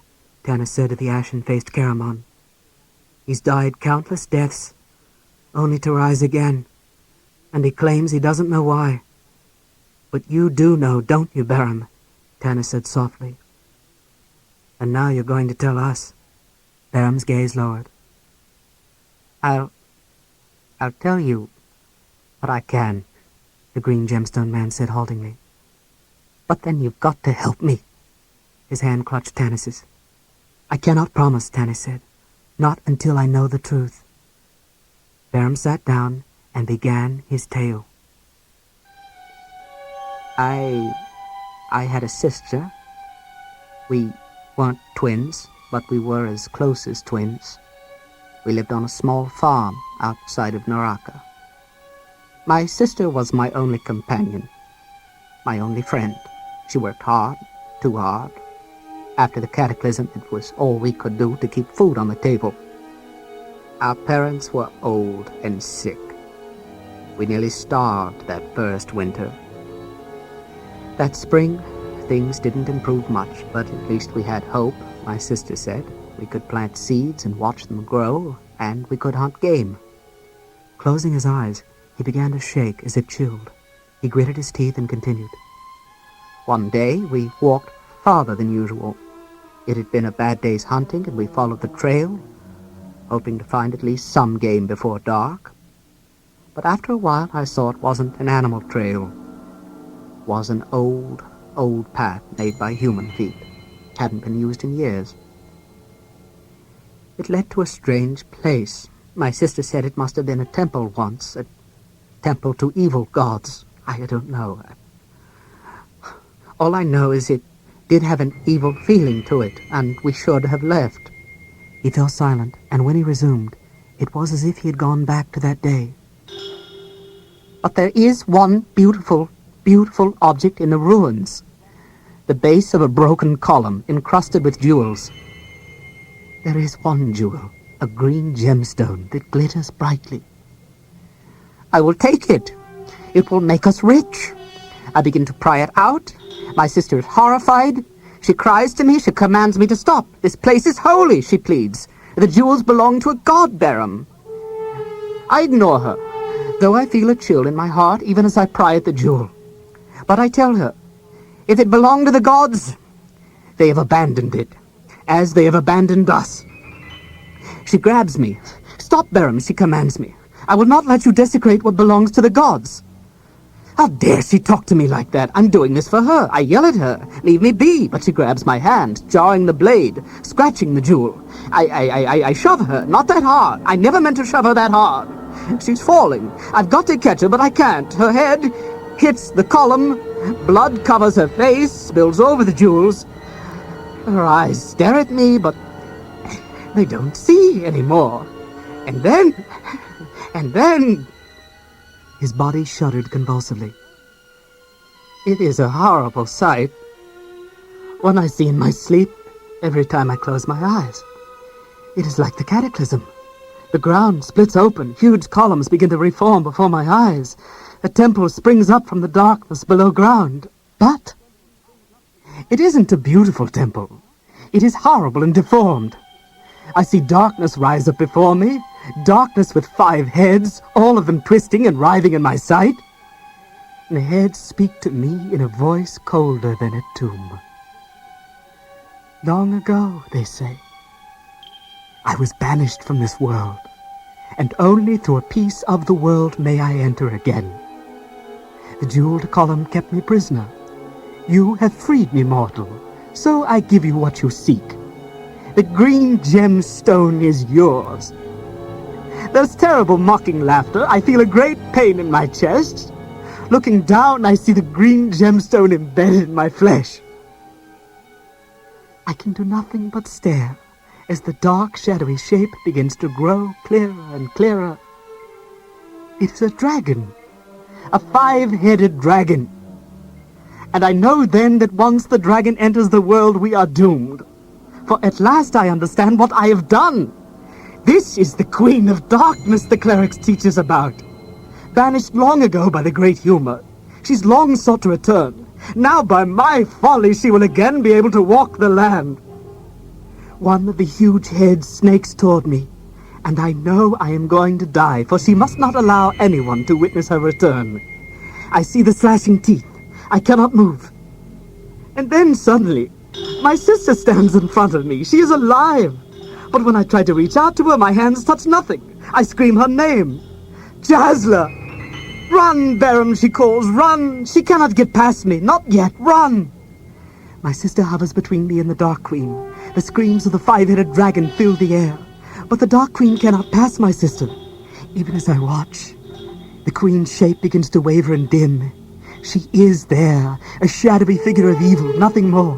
But her power is great. She lunges for my sister, and then I turn and run, the green gemstone burning a hole in my chest. I run until everything goes black. Barum drew a shuddering breath.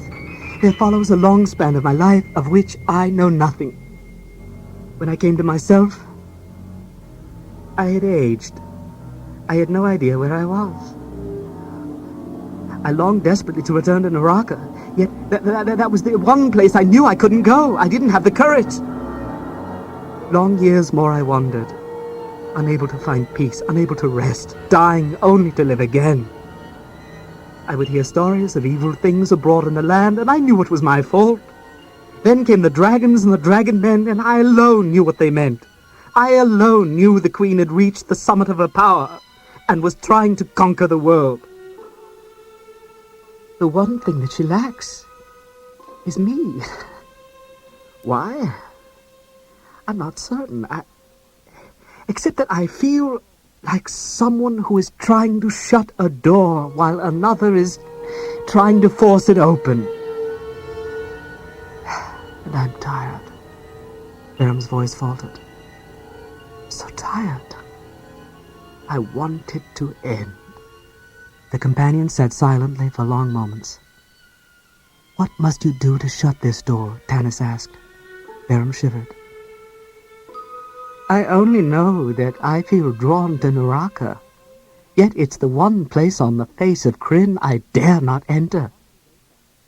But you're going to enter it, Tanis said slowly and firmly. If we ever find the way out of this place. Barum sighed and nodded sadly. I've already found it. There. He pointed to another narrow cleft between the rocks. One by one, the companions turned their backs on God's home and followed the Everman on through. Tanis was the last. Turning, he looked back once more. There was a great emptiness inside him. For a moment he struggled with himself, holding on to the memory of his friend as long as he could. Then silently, he let Flint go. Turning, he crept through the narrow passage, leaving God's home, never to see it again. What in the name of the gods is happening? Caramon muttered as he and Tanis, still dressed in their stolen dragon armor, stared down from their hidden vantage point in the mountains west of Naraka. Writhing black lines snaked across the barren plain towards the only building within 100 miles, the Temple of the Queen of Darkness. Dragon armies, thousands strong, were slithering down from the mountains.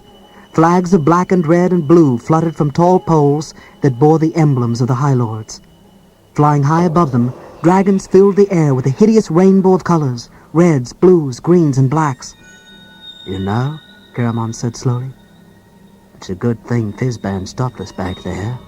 We would have been massacred if we'd ridden our brass dragons into this mob. Yes, Tanis agreed absently. He'd been thinking about that old man. The more he did, the closer he came to realizing the truth. His skin shivered, as Flint would have said. Remember what Goldmoon once told us, he reminded Caramon. It is written in the discs of Mishakal that evil turns upon itself. The Dark Queen is gathering her forces, preparing to deal Kryn a death blow. But we can slip in easily amid the confusion. No one will notice 2 guards bringing in a group of prisoners. You hope, Caramon said gloomily. Tanis looked back at him. I pray, he said.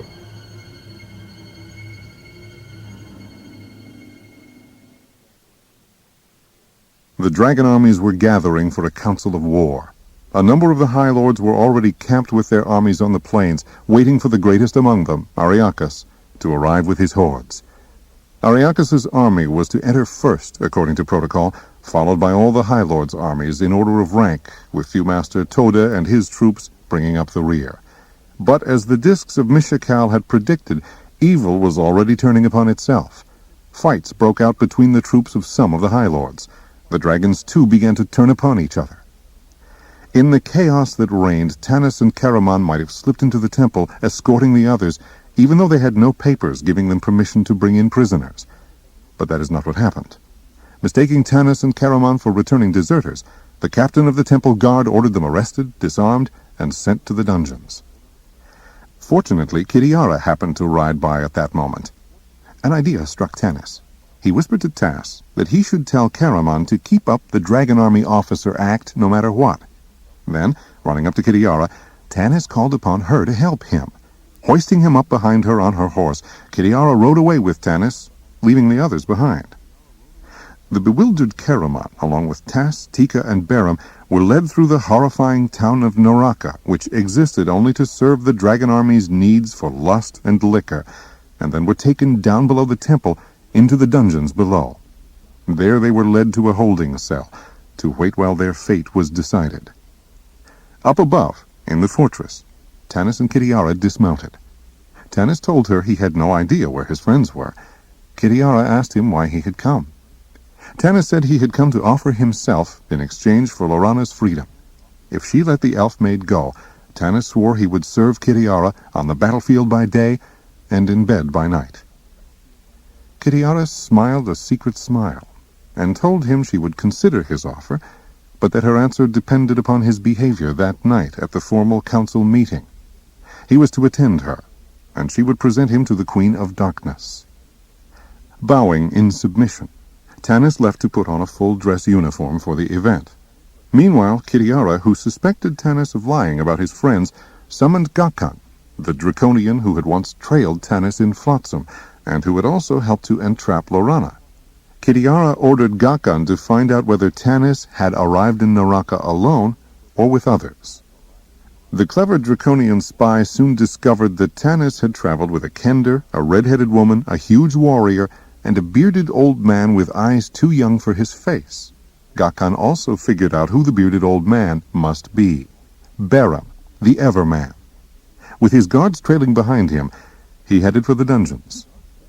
By the time Gakkan reached the companion's cell, Beram had gone completely crazy, hearing only his sister's voice, beckoning him. His false beard had come off almost completely. Garken reached through the bars of the cell and laid a clawed hand on Barham's shirt front.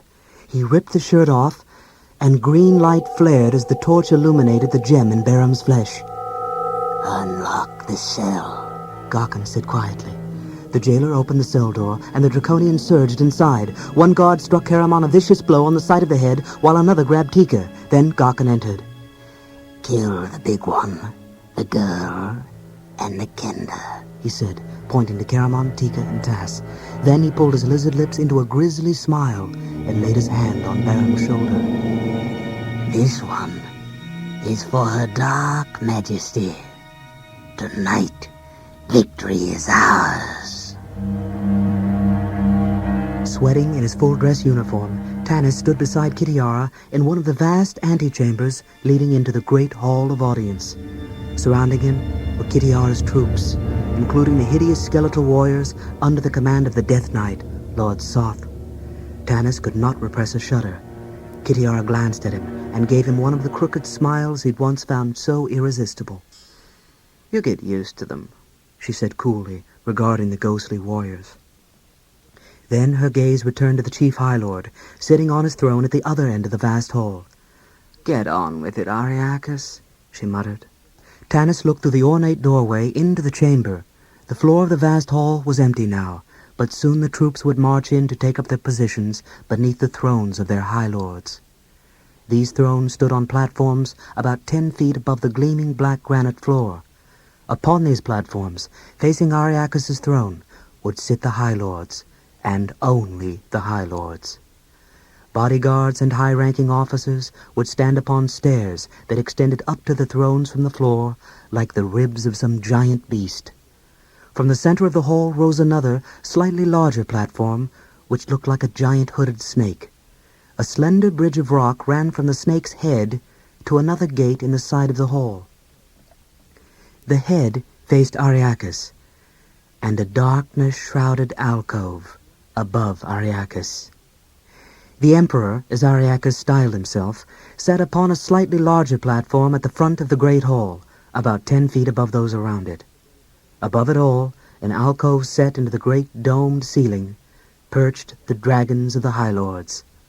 Only one of these dragons served its High Lord loyally, Sky, Kitiara's dragon. Tanis noticed Sky staring at Ariakis with undisguised hatred. Now, Tanis felt his gaze drawn irresistibly to the alcove above Ariakis' throne. It was larger than the rest of the alcoves, and within it lurked a darkness that was almost alive. The evil pulsing from it was so intense that Tanis looked quickly away. A gong rang, and masses of troops poured into the hall, all of them wearing the red colors of Ariakis' troops. Ariakis raised a hand in greeting. On his head glistened a crown, studded with jewels the hue of blood. "The crown of power," Kitiara murmured, and Tanis finally saw emotion in her eyes, a longing such as he had rarely seen in human eyes before. "Whoever wears the crown rules," came the voice of Lord Soth behind her. "So it is written." Ariakis' troops cheered him long and loudly as he stood and saluted. Then he knelt reverently before the shadowy alcove above him. As he stood up, he made a patronizing gesture to Kitiara with a wave of his gloved hand. Kitiara beckoned to Lord Soth. "Fetch the elf woman." The Death Knight bowed and flowed from the antechamber like a malevolent fog. Shocked, Tanis gripped Kitiara's arm. "You promised!" he said in a strangled voice. Kitiara snatched her arm free. "I'm after one thing and one thing alone. I want the crown of power that Ariakis wears. That's why I captured Lorana. First, I'll present the elf woman to Her Majesty and receive my reward, Ariakis' crown. Then the Queen will order that Lorana be taken to the death chambers beneath the temple. Then, at my signal, step forward and I'll present you to the Queen. You can ask to escort the elf woman to her death. If the Queen says yes, take Lorana to the city gates or wherever you choose and set her free.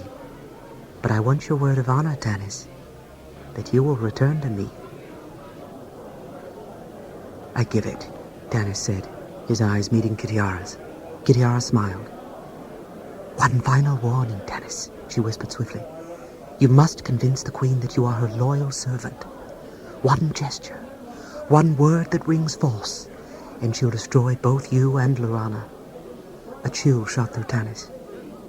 I understand. There was a blaring trumpet call. Lead my troops in, Tanis, Kitiar ordered. I'll enter last. Tanis walked through the doorway into the Hall of Audience. Waiting in the antechamber, Kit saw Lord Soth enter, his guards bearing a white-wrapped body in their fleshless arms. The eyes of the vibrant living woman and the vacant eyes of the dead knight met in perfect understanding. Lord Soth bowed. Kitiar smiled, then entered the Hall of Audience with thunderous applause.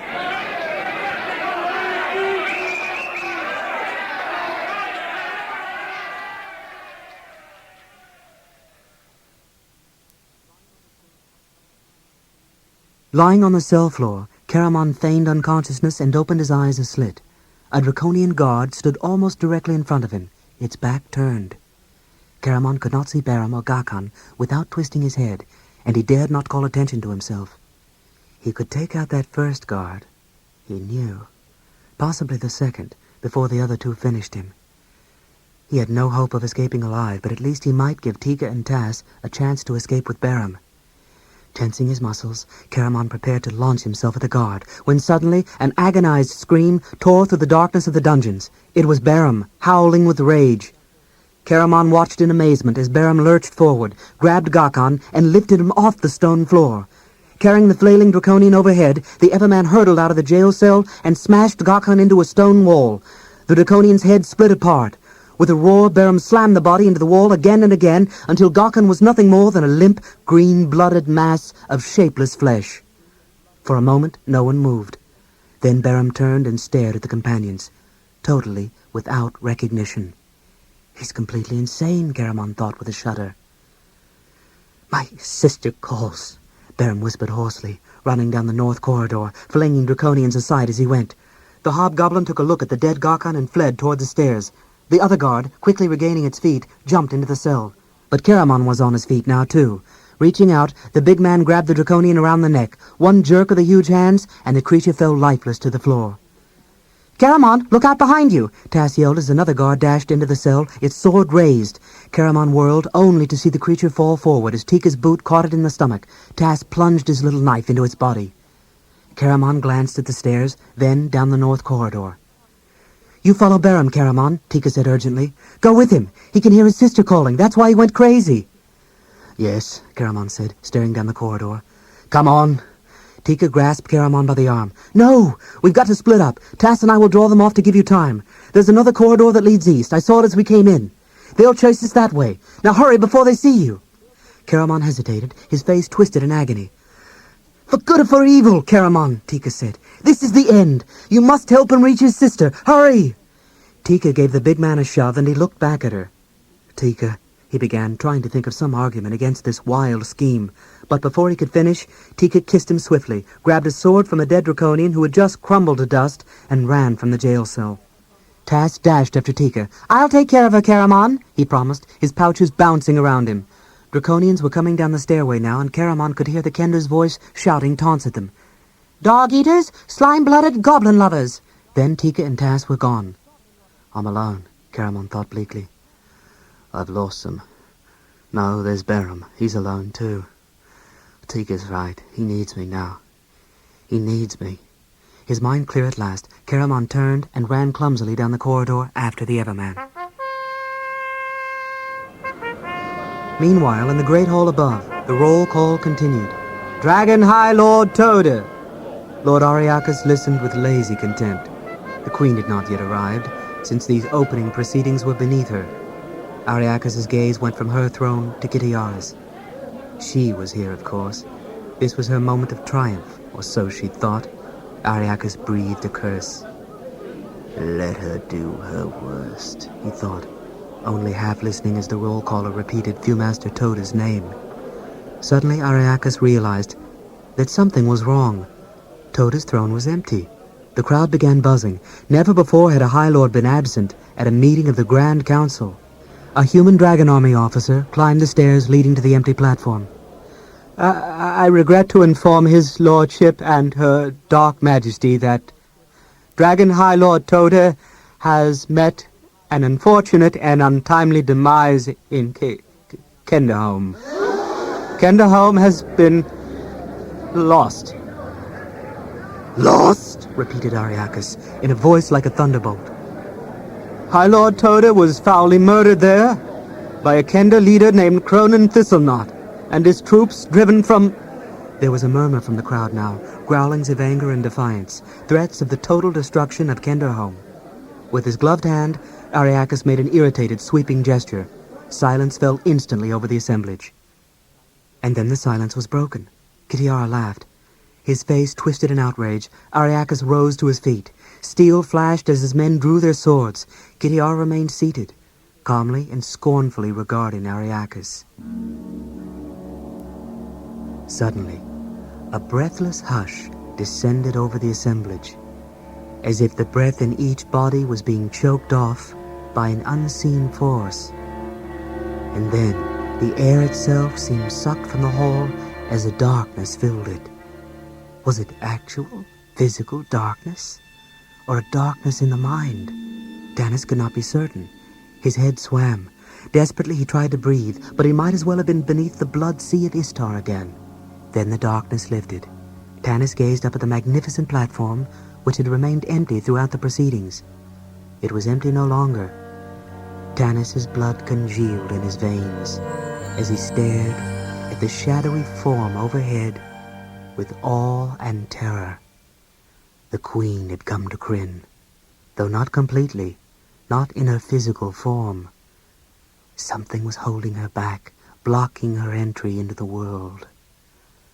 A door. Beram's words returned in confusion to Tanis's mind. Where was Beram? Where were Caramon and the others? Tanis felt as if he held the key to everything in his hand, if only he could find the time to think about it calmly. But that was not possible, not now. Unable to look away, Tanis heard a voice in his mind. I have not brought you together to see your petty quarrels and ambitions mar my victory. Remember who rules here, Lord Ariakas.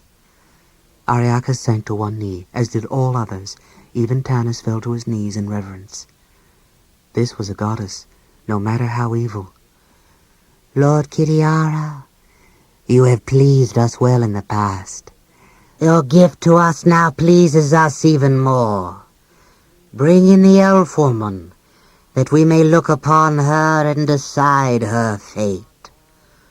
I will, your dark majesty, Kitiara bowed. Then, come with me, she ordered Tanis as she passed by him on her way down the stairs. Kitiara led him over to the ghastly center platform and gestured to the ornate doorway. Lord Soth entered the hall, bearing his white swathed burden. He laid the bundle of white at the Dragon High Lord's feet. Then he vanished. Drawing her sword, Kitiara slit the bindings that wrapped the figure like a cocoon, then stepped back to watch her captive struggle in the web. Tanis caught sight of a mass of tangled, honey-colored hair. Reacting instinctively, he took a step forward to help Lorana, but he felt Kitiara's brown eyes upon him, reminding him, if you die, she dies. His body shaking with chills, Tanis stopped, then stepped back. Lorana staggered dizzily to her feet and stared around vaguely, not comprehending where she was. At last, her gaze focused upon Kitiara. At the sight of the woman who had betrayed her, Lorana drew herself to her full height. Imperiously, her gaze swept the great hall. Fortunately, she did not look behind her. She did not see Tanis watching her intently. Instead, she saw the troops. She saw the High Lords upon their thrones. She saw the dragons perched above them. Finally, she beheld the shadowy form of the Queen of Darkness herself. Now she knows where she is, Tanis thought miserably. Kitiara gestured in his direction. Lorana followed her gaze. Tanis. As Lorana's eyes met his, Tanis saw hope shine in them. Her love blessed him like the dawning of spring after winter's bitter darkness. One look, that was all he could give her. One look that must carry the message of his heart.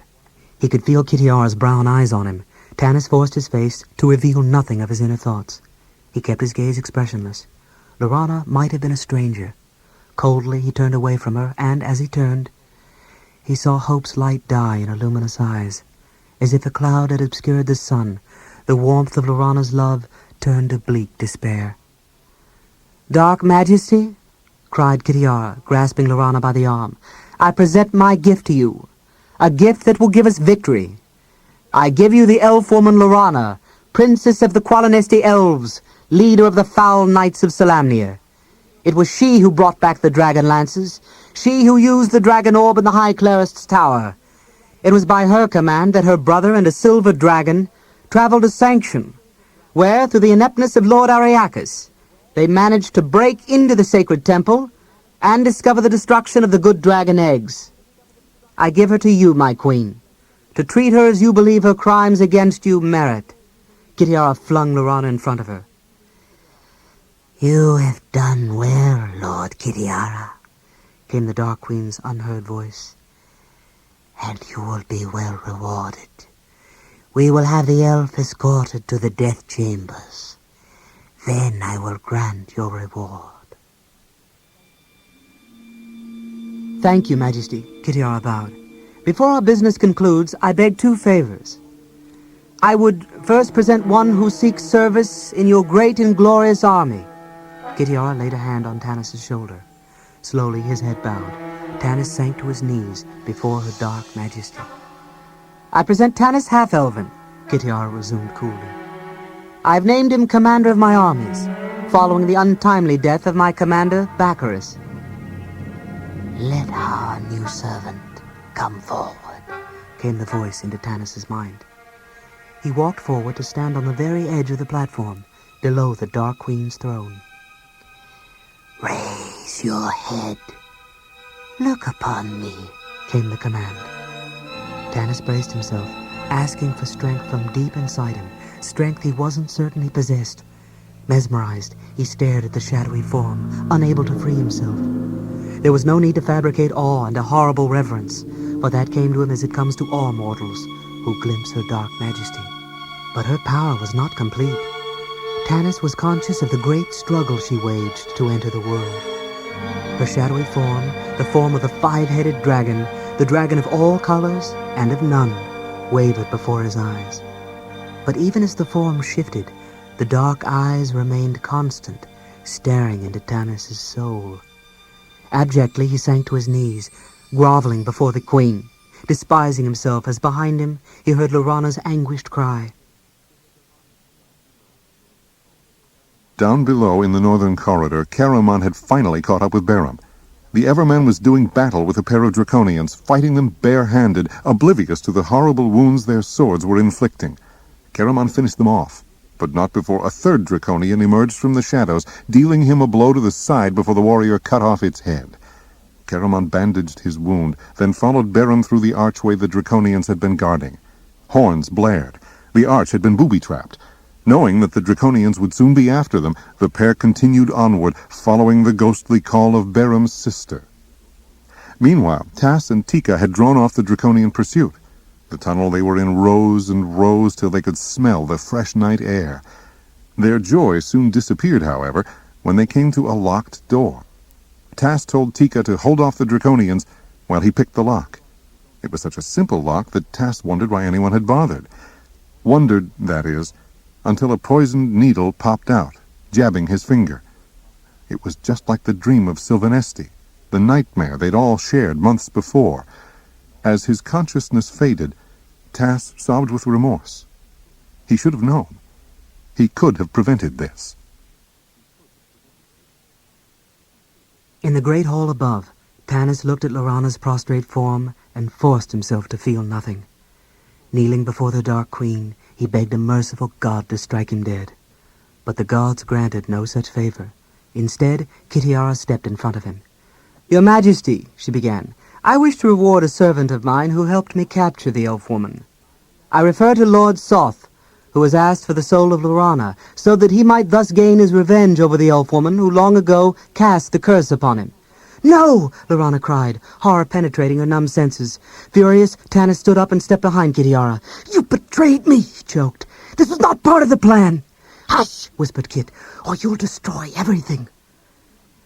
"Your gift pleases me well, Lord Kitiara," The dark voice penetrated Tanis's anger. I grant your requests. The elf woman's soul will be given to Lord Soth, and we accept Tanis Half-Elven into our service. In recognition of this, he will lay his sword at the feet of Lord Ariakas. Well, go on, Kitiara demanded coldly, her eyes on Tanis. Lay your sword at Ariakas' feet.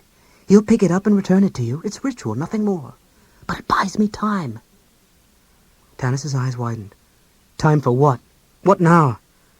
Kitiara smiled for the sake of those watching. The less you know, the better, Tanis. Remember who stands next to me upon this platform, she said, indicating Lord Soth. Do nothing rash. Trembling in fear and rage, Tanis stumbled down the stairs leading from the Snake's Head platform. He began to walk toward Ariakas' throne without any clear idea of what he was doing. The draconian faces of Ariakas' honor guard floated around him like a hideous nightmare. Lifting his head, he stared up bleakly. At the top of the stairs stood Lord Ariakas, a huge man, majestic, armed with power. The brilliance of the crown upon his head dazzled the eyes, and Tanis blinked, blinded, as he began to climb the steps, his hand on his sword. Would Kitiara keep her promise? Tanis doubted it. Bitterly he cursed himself. Once more he had fallen under her spell.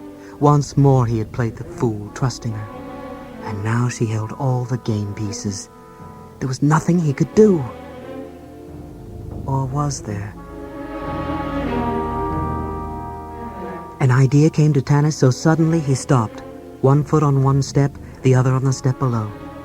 Forcing himself to retain some outward semblance of calm, Tanis drew closer to Lord Ariakas. Whoever holds the crown rules. The words rang in Tanis's mind.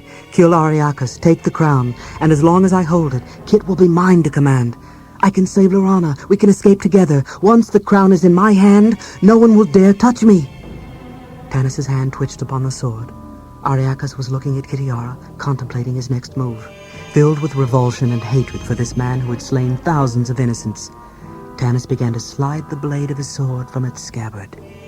Even if he failed in his attempt to save Lorana, even if they both died within these walls, at least he would accomplish some good in the world by killing the commander of the dragon armies. But as Tanis drew his sword, Ariakas' eyes fixed on the half-elf. Their black stare penetrated Tanis' soul. He felt the man's tremendous power overwhelm him, hitting him like a blast of heat from a furnace. And then Tanis realized that aura of power surrounding him. Ariakas was a magic user. Blind, stupid fool, Tanis cursed himself. For now, as he drew nearer, he saw a shimmering wall surrounding the Lord. Tanis' shoulders slumped in defeat. And then... Strike, Tanis! Do not fear his magic. I will aid you. The voice was no more than a whisper, yet so clear and so intense, Tanis could practically feel hot breath touch his ear. His hair raised on the back of his neck. Shivering, he glanced hastily around. There was no one near him. Who had spoken? Suddenly, Tanis' eyes were caught by a familiar figure standing behind the Queen of Darkness. Robed in black, it had escaped his notice before. Had the voice come from that figure? If so, the figure made no sign or movement. Strike, Tanis, he heard once more. Swiftly! Tanis slowly drew his sword. If it is a trap, he thought, so be it. I choose this way to die. Feigning to kneel and lay his sword upon the marble platform, Tanis suddenly reversed his stroke and lunged for Ariakas' heart. To his amazement, his sword penetrated. A fierce cry of pain and outrage nearly deafened him. Ariakas staggered backwards. A lesser man would have died from that blow, but Ariakas' strength and anger held death at bay. His face twisted in hatred, he struck Tanis across the face, sending him reeling to the floor. Pain burst in Tanis' head. Groggily, he shook his head to clear it. He must hang on. He must gain the crown. Looking up, he saw Ariakas looming above him, hands lifted, preparing to cast a spell that would end Tanis' life. But powerful as Ariakas was, there was a greater power he could not conquer, the power of the black-robed figure which stood beside the Queen of Darkness. Ariakas choked. His mind wavered. The words of the spell were lost in a terrible pain. Desperately, Ariakas cried out to his Dark Queen for help, but the Queen abandoned weaklings. As she had once watched Ariakas strike down his own father, so she watched Ariakas himself fall, her name the last sound to pass his lips. There was uneasy silence in the hall as Ariakis' body tumbled to the floor. The crown of power fell from his head with a clatter and lay in a tangle of blood and black hair. Who would claim it? Tanis stretched out his hand for the crown. Suddenly a figure in black armor materialized before him. Lord Soth! Fighting down a feeling of sheer panic and terror, Tanis kept his mind focused on one thing. The crown was only inches beyond his fingers. Desperately he lunged for it. Thankfully, he felt the cold metal bite into his flesh, just as another hand, a skeletal hand, reached out to wrest the prize away. But as Tanis lifted the crown above his head, as his eyes fixed upon Lord Soth, the silence was split by the sound of horns. Harsh, blaring horns. There was an ominous murmur from the crowd. Draconians ran from the hall and disappeared. The black-robed figure Tanis had seen beside the queen vanished. And still the horns blared. Holding the crown in his hand, Tanis stared at it. Twice before, the blaring of the horns had brought death and destruction. What was the terrible portent of the dread music this time? Far below, in the tunnels that lay beneath the temple, the sound of the trumpets was so startling that Caramon nearly lost his footing. Reacting instinctively, Barum caught him. The arch! It was booby-trapped! Caramon repeated. Well, that's done it. Every living thing in the temple knows we're here, wherever here is. I hope you know what you're doing. My sister calls, Barum repeated, continuing forward, tugging Caramon along behind him. Stone stairs led straight down into a black, swiftly flowing stream. Barum plunged into the water, which fortunately was not deep. Come, he beckoned. Caramon touched the wound in his side again. The bleeding had slowed some. Stepping into the water, he felt the strong current sweeping him forward. Towards what? His own doom? The end of the world? Or hope for a new beginning? Barum eagerly sloshed ahead of him, but Caramon dragged him back again. We'll stick together, the big man said. There might be more traps, worse than that one. Suddenly, something struck Caramon's leather boot with such force it nearly knocked his feet out from under him. Staggering, he caught hold of Barum. What was that? A head lifted out of the shining wet blackness. Caramon sucked in his breath in horror. Dragon hatchlings! Torchlight gleamed on rows of razor-sharp teeth. Then the head vanished, and Caramon felt the creature strike at his boot once more. His leather boots protected him, but Caramon knew that if he fell, the creatures would strip the flesh from his bones.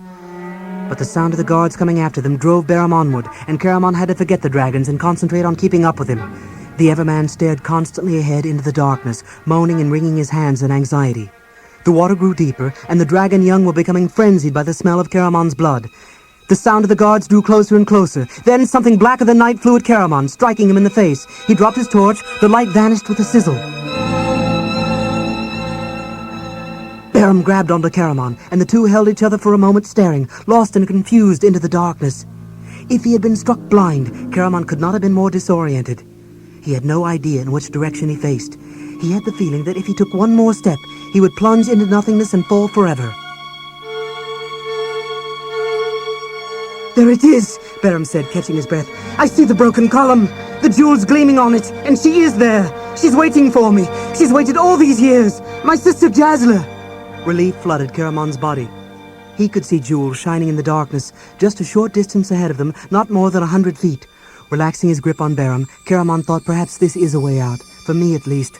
Let Barum join this ghostly sister of his. All I want is to get back to Tika and Tass. His confidence returning, Caramon strode forward. A matter of minutes, and it would be over. Shirak, spoke a voice. A bright light flared. Caramon's heart ceased to beat for an instant. Slowly, slowly, he lifted his head to look into that bright light, and there he saw two golden, glittering, hourglass eyes staring at him from the depths of a black hood. Bracelet.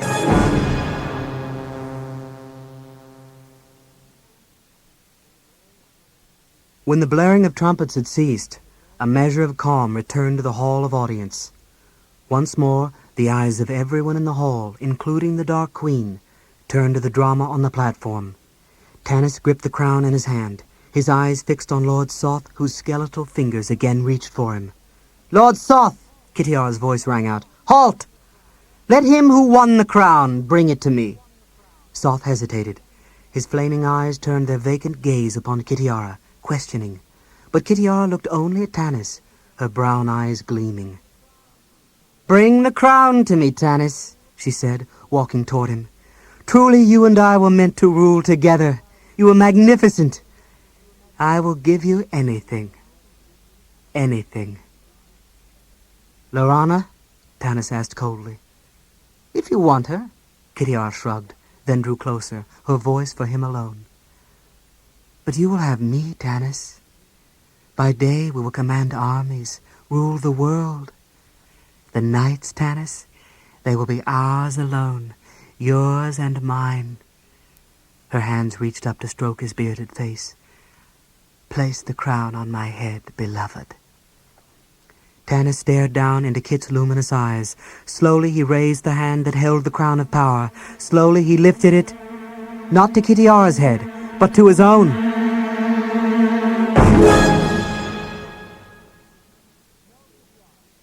No, Kitiara, he shouted so that all could hear. One of us will rule by day and by night. Me. There was laughter in the hall, mixed with angry rumblings. Kitiara's eyes widened in shock, then swiftly narrowed. Tanis caught her hand as it reached for the knife in her belt. Don't try it, he whispered. I'm going to leave the hall now, with Lorana. You and your troops will escort us out of here. When we are safely outside this evil place, I will give you the crown. Betray me and you will never hold it. Do you understand? I will throw it to the ground and smash it to bits. Kitiara sneered. So, she is all you care about. I swear this on the souls of two I loved dearly. Sturm Brightblade and Flint Fireforge. Tanis walked over to Lorana and gripped her arm. Come with me. The Dark Queen watched, waiting to see who would emerge strongest. Lorana looked at him without recognition. He saw nothing in her eyes, not fear, not anger. It will be all right, he told her silently, his heart aching. I will explain. There was a silver flash, a blur of golden hair. Something struck Tanis hard in the chest. He staggered backwards, grasping for Lorana, but he could not hold her. Shoving him aside, Lorana sprang at Kitiara, grabbing for the sword Kit wore at her side. With a smooth movement, she yanked it from the scabbard and jabbed the hilt into Kitiara's face, knocking the surprised High Lord to the platform. Turning, Lorana ran to the edge. Lorana, stop! Tanis shouted, jumping forward to catch her. Don't move, Tantalus, Lorana ordered, or you will die. I will kill you if I have to. Tanis took a step forward. The sharp blade pierced his skin. You see, Tanis, I'm not the lovesick child you knew. I'm not my father's daughter, living in my father's court. I'm not even the Golden General. I'm Lorana, and I will live or die on my own without your help. Lorana, listen to me, Tanis pleaded. With a swift thrust, she shoved him backwards off the platform. He hit the floor heavily. The crown of power rolled from his head and went skittering across the floor. The crown! Bring me the crown! Kitiara's voice dinned in his ears. But she was not the only one shouting. All around the hall, the High Lords were on their feet, ordering their troops forward. The dragon sprang into the air. The Dark Queen's five-headed body filled the hall with shadow, exulting in this test of strength that would provide her with the strongest commanders, the survivors. Clawed draconian feet, booted goblin feet, steel-shod human feet trampled over Tanis. Fighting to keep from being crushed, he tried to follow the silver flash. Lorana! Then a spear butt smashed into his side. Groaning, Tanis collapsed to the floor as chaos erupted in the Hall of Audience. Meanwhile, in the tunnels below, the black-robed mage faced Caramon. Yes, my brother, said Raistlin. It is I, the last guardian, the one you must pass to reach your goal. I was appointed by her dark majesty to come here if any passed through the arch, causing the trumpets to sound. Raising a bony hand, Raistlin cast a spell that held Beram frozen in place. Caramon's gaze met Raistlin's. You wear the black robes now? You serve the Dark Queen? He asked. Yes, Caramon, Raistlin replied, raising the staff of Magus to let the silver light shine upon his black robes. It's a long story. In time you may hear it, but now you are in a very bad situation. The Draconian guards are coming to get Beram and bring him to the Dark Queen. That will be the end of him.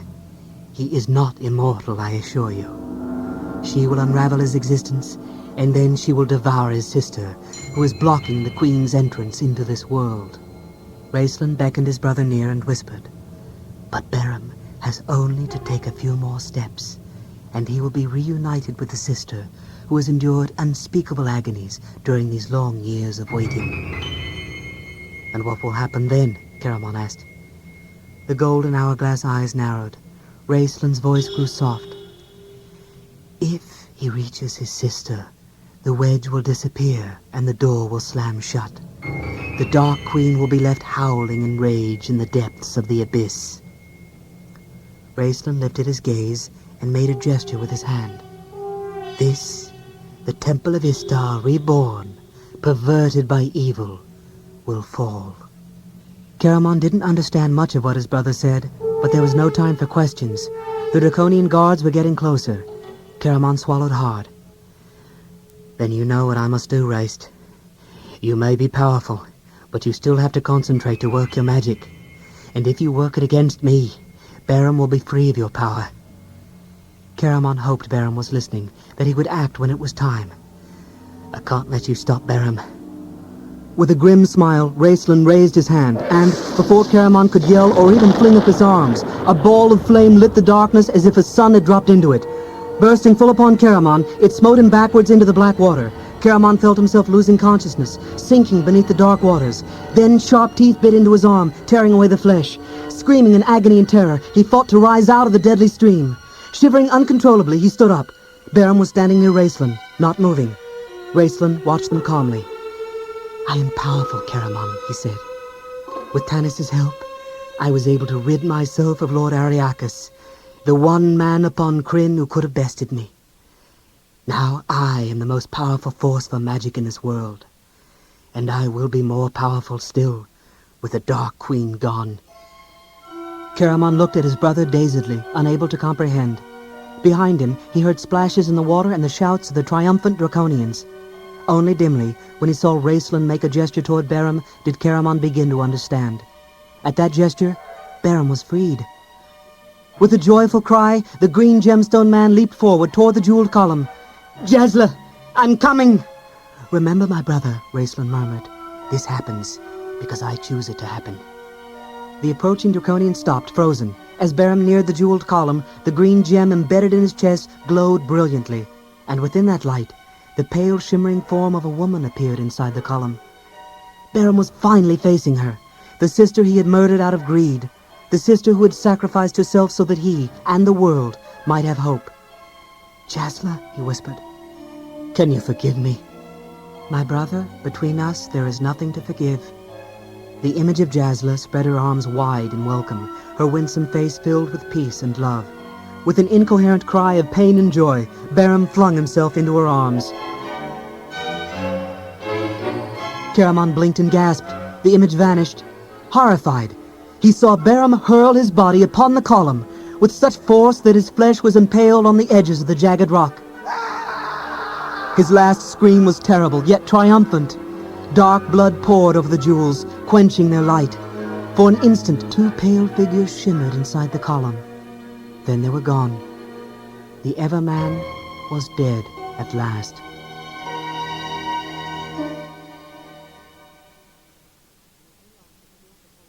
In the chaos that filled the hall of audience, Tanis lifted his head to see a hobgoblin, spear raised, about to plunge it into his body.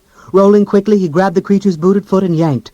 The hobgoblin crashed to the floor, where another hobgoblin, in a different-colored uniform, smashed its head open with a mace.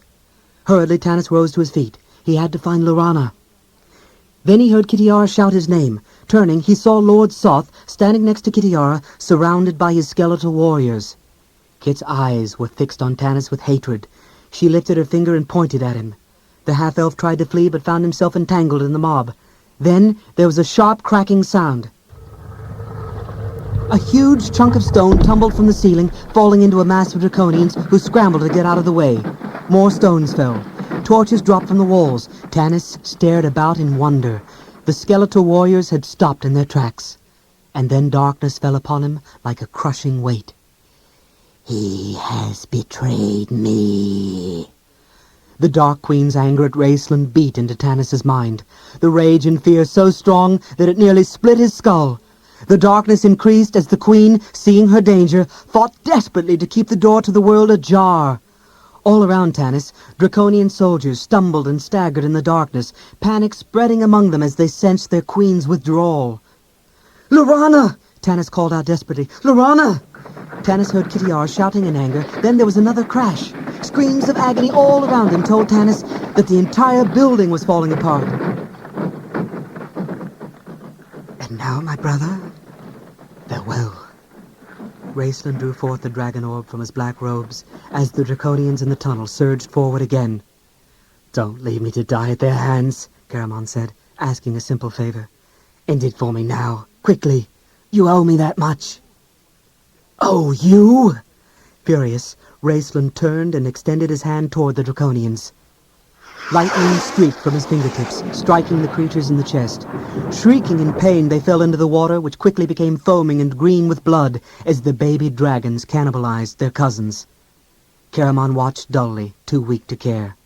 Then Raceland came up beside him, the staff in his hand. "I will save your life this once, and then the slate is clean. I owe you nothing more." Caramon gestured toward the orb. Can't you just use that thing to get us out of here?" Raceland laughed mirthlessly. "Have you forgotten those who came with you?" Gripping the wet rocks, Caramon pulled himself to his feet and gasped. "Tika, Tas, and Tanis, what about—" Raceland sighed. "I've repaid my debt to Tanis tenfold, but perhaps I can discharge my debts to others." Shouts and yells sounded at the end of the passage. A dark mass of troops surged into the foaming water, obeying the final commands of their disappearing queen. Wearily, Caramon put his hand on the hilt of his sword. "No, Caramon," Raceland whispered, his thin lips parting in a grim smile. "I don't need you now. I won't need you any more, ever. Watch." Instantly, the underground cavern's darkness was brilliantly lit with the fiery power of Raceland's magic. Caramon, sword in hand, could only gape as foe after foe fell to Raceland's spells.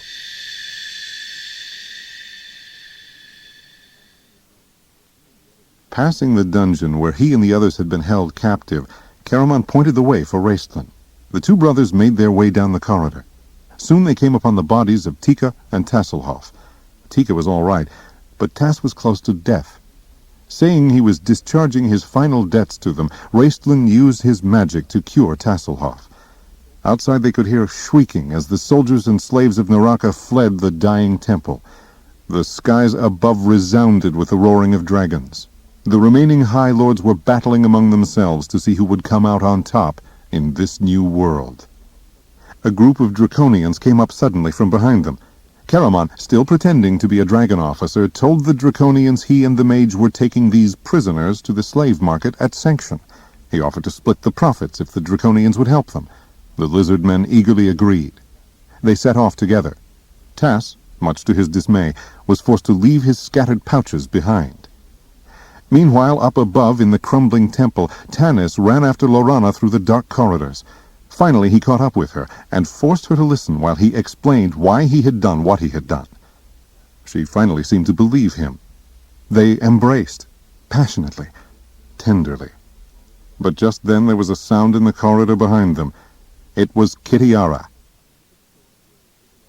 A naked sword gleamed in Kit's right hand. Wet blood, both red and green, glistened on the blade. Tanis could feel Lorana stiffen. Her hand moved to her sword. "Let her go, Kitiara," Tanis said quietly, gripping Lorana. "Keep your promise, and I'll keep mine. Let me take her outside the walls. Then I'll come back." "I really believe you would," Kitiara remarked, staring at him in amused wonder. "Hasn't it occurred to you yet, Tanis, that I could kiss you and kill you without drawing a deep breath in between?" She held the flaming torch near Lorana. "Look at her face," Kitiara sneered.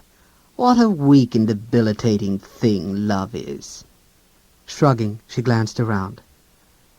"Things are moving, Tanis. Great things. The Dark Queen has fallen. I have already begun to establish my authority over the other Dragon High Lords. Mine will be a vast empire. We could rule together." She broke off abruptly, her gaze shifting down the corridor from which she had just come. "Lord Soth is coming. Make your decision quickly, Tanis." "My decision was made a long time ago, Kitiara." Stepping in front of Lorana, Tanis shielded her as best he could. "Lord Soth will have to kill me to reach her, Kit. With my last breath, I will pray to Paladine to protect her soul. The gods owe me one. I know that this, my final prayer, will be granted." Tanis felt Lorana lay her head against his back. He heard her sob softly, and his heart eased, for there was no fear in her sob, but only love and compassion. and grief for him. Kitiara hesitated. "Go," she commanded. "Run quickly, back down the corridor. At the end is a door. You can feel it. It will lead you down into the dungeons. From there you can escape." Tanis stared at her uncomprehendingly, then glanced at Lord Soth. Lorana whispered, "Tanis, it's a trap." "No," Tanis said, his eyes going back to Kit. "Not this time. Farewell, Kitiara." "Farewell, Tanis," she said in a soft, passionate voice. "Remember, I do this for love of you. Now go!" Flinging her torch from her, Kitiara vanished into the darkness. Tanis and Lorana stumbled along the corridor. Lord Soth came nearer and nearer, his eyes staring straight at them. Tanis's hand searched for the door. Finding it and grasping the iron handle, he turned it. The door opened at his touch, and the two of them plunged through. Behind him, Tanis heard Kitiara hailing Lord Soth. He wondered what the knight would do to her, having lost his prey. Then Tanis hurriedly slammed the door shut and ran down the stairs after Lorana. In the darkened corridor, Soth's gaze turned to Kitiara, his lips curled in derision. "The half-elf remains your master still." Kitiara stared after Tanis and let out a soft laugh. "No, I think not soft," she replied. "Sometimes in the night, when he lies in bed beside her, Tanis will find himself thinking of me. He will remember my last words. He will be touched by them. You see, I have given them their happiness, and she must live with the knowledge that I'll always live in Tanis's memory. Whatever love they share, I have poisoned. Now, have you brought me what I sent you for?" Lord Soth brought forth the crown of power and set it at her feet. "Yes, lady. This crown is now rightfully yours. Those who opposed you are either dead or have run for their lives." The temple shuddered again. Reaching down, Kitiara lifted the crown in her hands and placed it on her head. Tanis and Lorana ran down the stairs to the dungeons. Pausing by the jailer's desk, Tanis glanced at the body of the hobgoblin. "I wonder where Caramon is," he said. Lorana gasped. "Caramon? He was here?" "He came with me," Tanis said. "So did Tika and Tas." He stopped, thinking of Flint, then shook his head. "Well, if they were here, they're gone now. Come on!" Lorana's face flushed. "Tanis," she began, faltering. "There will be time to talk later," he said. "Now we must find our way out." Another tremor shook the temple. Debris showered down around them as they ran east, stumbling over piles of broken stone. Tanis expected the roof to cave in upon their heads, but it remained standing as they ran down the corridor. "Tanis!" cried Lorana suddenly. "Air! Night air!" Summoning the last of their strength, the two made their way up the tunnel until they came to a door swinging open on its hinges. There was a reddish blood stain on the floor, and... "Tanis's pouches," Tanis murmured, falling to his knees. "He would never have left his treasures." So saying, Tanis stared outside into Naraka. "Oh, look! This is the end. Just as it was the end for the Kender. Look." Lorana looked. Draconians roamed the streets, killing anything that moved, slaughtering each other in their frenzy. "So, evil turns upon itself," she whispered. "What was that?" he asked wearily. "Something Elistan learned from the discs of Mishakal." "Elistan!" Tanis laughed bitterly. "Where are his gods now? The Dark Queen is gone, the temple destroyed. And here we are, trapped. We wouldn't live 3 minutes out there." Then his breath caught in his throat. Gently, he pushed Lorana away from him and leaned over, his hand searching through Tasselhoff's scattered treasures. Among them was a small golden object, sparkling in the flaming light of the fire and destruction outside. Picking it up, Tanis's eyes filled with tears. "What is it?" asked Lorana, not understanding. "Forgive me, Paladine," Tanis whispered. Drawing Lorana close beside him, he held his hand out. There, in his palm, lay a finely carved, delicate ring made of golden clinging ivy leaves. And wrapped around the ring, still bound in his magical sleep, was a tiny golden dragon.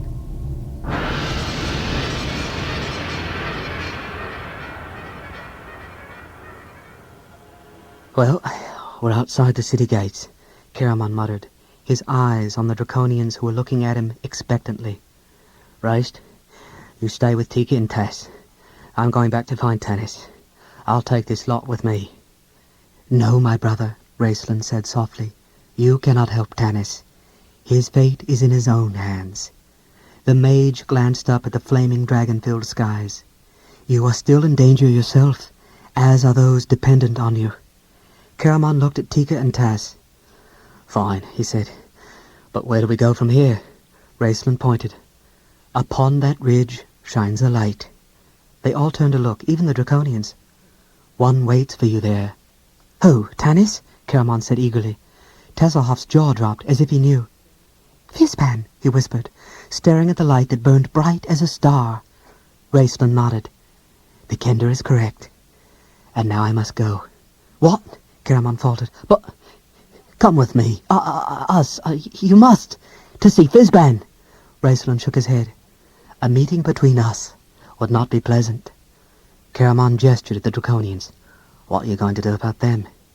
With a sigh, Raistlin faced the Draconians. Lifting his hands, he spoke a few strange words, and lightning sizzled from his fingertips. Screaming in agony, the Draconians burst into flames and fell writhing to the ground. Their bodies turned to stone as death took them. You didn't need to do that, Raistlin, Tika said, her voice trembling. They would have left us alone. Caramon added sternly. Tika's right. The war's over. Raistlin removed a small black bag from one of his hidden pockets. It is weak, sentimental twaddle like that, my brother, which assures the war's continuation. These, he pointed at the Draconian bodies, are not of Kryn. They were created using the blackest of black rites, and they would not have left you alone. Raistlin took the dragon orb out of the bag.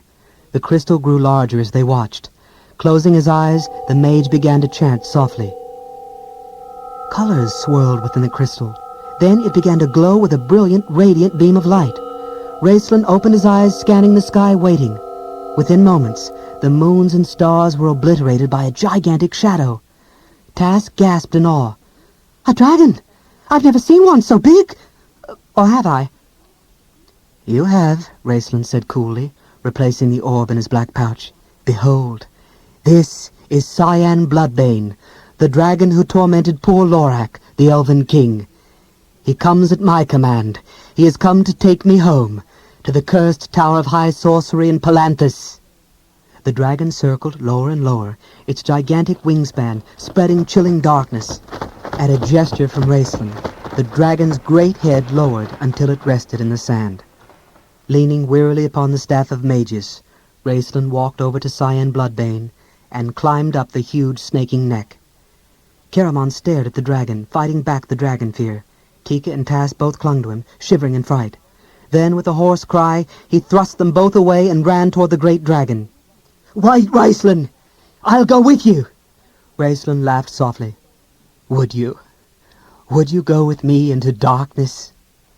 Caramon hesitated, then nodded, biting his lip in agony as he heard Tika sobbing behind him. I truly believe you would, the mage marveled. No, my brother. Where I go, you cannot follow. We are finally as the gods meant us to be, Caramon. Two whole people. And here we separate. You must learn to walk alone. Farewell, brother. With that, the dragon spread its wings and soared into the air. In moments, dragon and rider was swallowed by the darkness. The old man touched Tanis lightly on the shoulder. Here they come, he said gently. Tanis rose to his feet. Caramon! The big man's face brightened, and he clasped Tanis to his breast with a sob. Tika, standing apart, watched the reunion of the two friends. Then she caught sight of movement near the fire. Lorana? The elf princess stepped forward into the firelight, her golden hair shining. Self-consciously, Tika put her hand to her filthy hair, felt it matted with blood. Lorana smiled, and then Tika smiled. It didn't matter. The two women fell into each other's arms, hugging warmly. All alone, at the edge of the firelight, Tass looked over at Fizban and the great golden dragon who slept behind him. Fizban beckoned Tas closer with his finger. The kender looked up into the face of the old mage he had come to love so well. "Your name's not really Fizban, is it?" he said. The old man stroked the kender's top knot. I have many names among the many races of Kryn, he said. But my favorite has always been that by which I am known among the knights of Selenia. Paladine. "I knew it," Tas groaned, flinging himself to the ground. "A god! I've lost everyone! Everyone!" He wept bitterly. The old man knelt down beside the kender and put his arm around him comfortingly.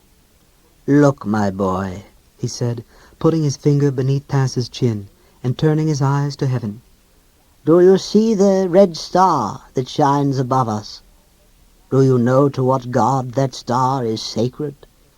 Tas answered in a small voice, choking back tears. "Riox." It is red like the fires of his forge, the old man said, gazing at it. Beside the forge of Riox is a tree of surpassing beauty, and beneath that tree sits a grumbling old dwarf, relaxing after many labors. A mug of cold ale stands beside him. The fire of the forge is warm upon his burns as he carves his piece of wood. And every day someone who comes past that beautiful tree starts to sit down beside him. Looking at them in disgust, the dwarf glowers at them so sternly that they quickly get to their feet again. This place is saved, the dwarf grumbles. There's a lame-brained doorknob of a kender off adventuring somewhere, getting himself into no end of trouble. The intruders hide their smiles and leave him in peace. Tas wiped his eyes, and a smile began to fill his face. "Then he's not lonely?" No, child, Fizban answered. He is patient. He knows you have much yet to do in your life. Tas stared hard at the old man. I guess I shouldn't call you Fizban anymore." Standing up, the old man patted him gently. Oh, call me Fizban. From now on, among the kender, that shall be my name. Then the old man walked over to where Tanis and Caramon were seated. As he approached, he overheard their conversation. Raistlin said he was going to the Tower of High Sorcery at Palanthas, Caramon said sadly. but the tower is cursed. No one can enter. Tanis ran a hand through his hair. I don't understand. Ah, Tristandantilus, the old man murmured. Tanis and Caramon turned toward him. Raistlin is himself, and he is not. As was foretold in the books of the ancient mage Tristandantilus, he is the master of both past and present. Caramon shook his head. I still don't get it. Did the dragon orb do this to him? Fizban regarded Caramon sternly. Your brother chose this fate himself. Caramon, you must let him go. Tika smiled up at Caramon and nestled close. He hugged her, kissing her red curls. But even as he returned her smile and tousled her hair, his gaze strayed to the night sky, where, above Naraka, the dragons still fought their flaming battles for control of the crumbling empire. So, this is the end, Tanis said. Good has triumphed. Good? Triumph? Fizban repeated, turning to stare at the half-elf shrewdly. Not so. The balance is restored. The evil dragons remain, as do the good dragons. Once again the pendulum swings freely. All this suffering, just for that? Lorana asked. Why shouldn't good win, and drive the darkness away forever? Haven't you learned anything, young lady? Fizban scolded. There was a time when good held sway. Do you know when that was? Right before the cataclysm. Yes, the king-priest of Istar was a good man. Does that surprise you? It shouldn't, because you have seen what goodness like that can do. Oh, you've seen it in the elves, the ancient embodiment of good. It breeds intolerance, rigidity, A belief that because I am right, those who don't believe as I do are wrong.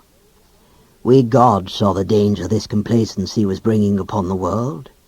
We saw that much good was being destroyed, simply because it wasn't understood. And we saw the Queen of Darkness, lying in wait, biding her time. For this could not last, of course. The overweighted scales must tip and fall, and then she would return. Darkness would descend upon the world very fast. And so, the cataclysm. We grieved for the innocent. We grieved for the guilty. But the world had to be prepared, or the darkness that fell might never have been lifted. But enough about lectures. I've got to go. Things to do. Turning away abruptly, he tottered toward the snoring golden dragon. "Wait," Tannis said suddenly. Paladine, were you ever in the Inn of the Last Home? In Solace?" An inn? In Solace? The old man stroked his beard. An inn. I seem to recall spiced potatoes. That's it, yeah. I used to tell the stories there to the children. I remember one night, a beautiful young woman came in, a barbarian with golden hair, sang a song about a blue crystal staff. It touched off a riot. Tannis's brown eyes widened in amazement. "That was you, shouting for the guards! You got us into this!" Fizban chuckled. Say I set the stage, lad. I didn't give you a script. The dialogue's been all yours. Now my dragon friend and I must return to where we came from. At his signal, the dragon spread its wings and he mounted. Then, Oh, wait! My hat! Fizban cried wildly. Wings were beating furiously. The old dragon rose unsteadily into the air. Oh, my hat! Wailed the mage. "No, Fizban," Tass shouted. It's on your head." But the two had flown out of hearing. Soon, they were nothing more than dwindling sparks of gold. After a few moments, Caramon turned to Tannis. Tika and I have decided to go back to Solace. And, I guess this means we'll be splitting up since... He paused, unable to continue. Tika finished for him. "Since you'll be returning to Calaman." They'll need me to help rebuild, Tannis, Caramon said heavily. They'll need my strength. And I guess, I'm used to being needed. Tannis nodded. He understood. But Solace wasn't home to him. Not anymore. Not without Sturm. Or Flint. "What about you, Tass?" he asked. "Will you come back to Calaman with us?" The little Kender lifted his head proudly. "No, Tannis. I thought I'd pay a visit to my homeland. We killed a dragon high lord, all by ourselves. Our leader Cronin will most likely become a hero in Krynnish lore." Lorana broke into a soft smile. "I know one Kender who will become a hero," she said. "The Kender who broke the dragon orb, and who fought at the siege of the High Claris Tower. The Kender who captured Baccharis. The Kender who risked everything to rescue a friend from the Queen of Darkness." Tass's face was bright and eager. "Really? Who's that?" Then, realizing who Lorana meant, Tass flushed pink. "Lorana," Tannis said, "you gave this ring to me once." He held it in his palm, before either of us knew what true love or commitment meant. "I'd like to keep it, if you still want me to have it, and I would like to give you one to wear, to match it." Lorana stared at the ring long moments without speaking. Then she lifted it from Tannis's palm and, with a sudden motion, threw it over the ridge. Tannis gasped. "I guess that's my answer," he said. "I can't blame you." Lorana turned back to him, her face calm. "When I gave you that ring, Tannis, my heart was full of undisciplined first love. You were right to return it to me. I see that now. I had to grow up, to learn what real love was. Now I've been through flame and darkness. I've killed dragons. I've wept at the death of friends. I was a leader. But even then, I threw it all away and fell into Kitiara's trap. I realized, too late, how shallow my love really was. River winds and gold moon's steadfast love brought hope to the world. Our petty love came near to destroying it. I love you, Tanis. I love you now because I understand you. I love you for the light and the darkness within you. That's why I threw the ring away. Perhaps someday our love will be a foundation strong enough to build upon. Perhaps someday I will give you another ring and accept yours. But the next ring will be made half of gold and half of steel. All that night, the companions waited for dawn together beneath the trees. From their vantage point, they could see bands of Draconians fleeing the temple. Soon, the Draconians would turn to robbery and murder to ensure their own survival. But for now, there were a few moments of peace, and the friends were loath to end them. With the dawn would come farewells. None of them spoke. There was no need. They just asked time to stop for a little while, to let them rest. And perhaps it did. Just before dawn, the temple of the Queen of Darkness exploded. Their eyes dazzled by the flaring light, they could not see clearly. But they had the impression that the sparkling shards of the temple were rising into the sky, being swept upward by a vast heavenly whirlwind. And then there were stars. One by one, each piece of the shattered temple took its proper place in the sky, filling the two black voids Raceland had seen last autumn when he looked up from the boat in Crystal Mere Lake. Once again, the constellations glittered in the sky. Once again, the valiant warrior Paladine took his place in the night sky, while opposite him appeared the Queen of Darkness, the five-headed, many-colored dragon. And so they resumed their endless wheeling, one always watchful of the other, as they revolved eternally around Gillian, the great god of neutrality.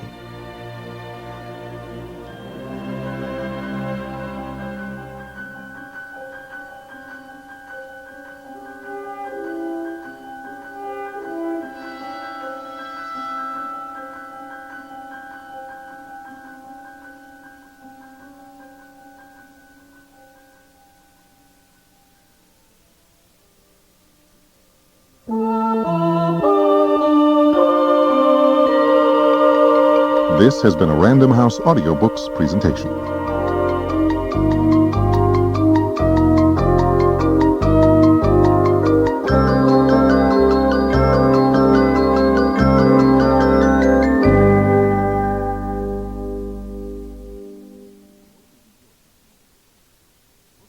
We hope you have enjoyed this audio program.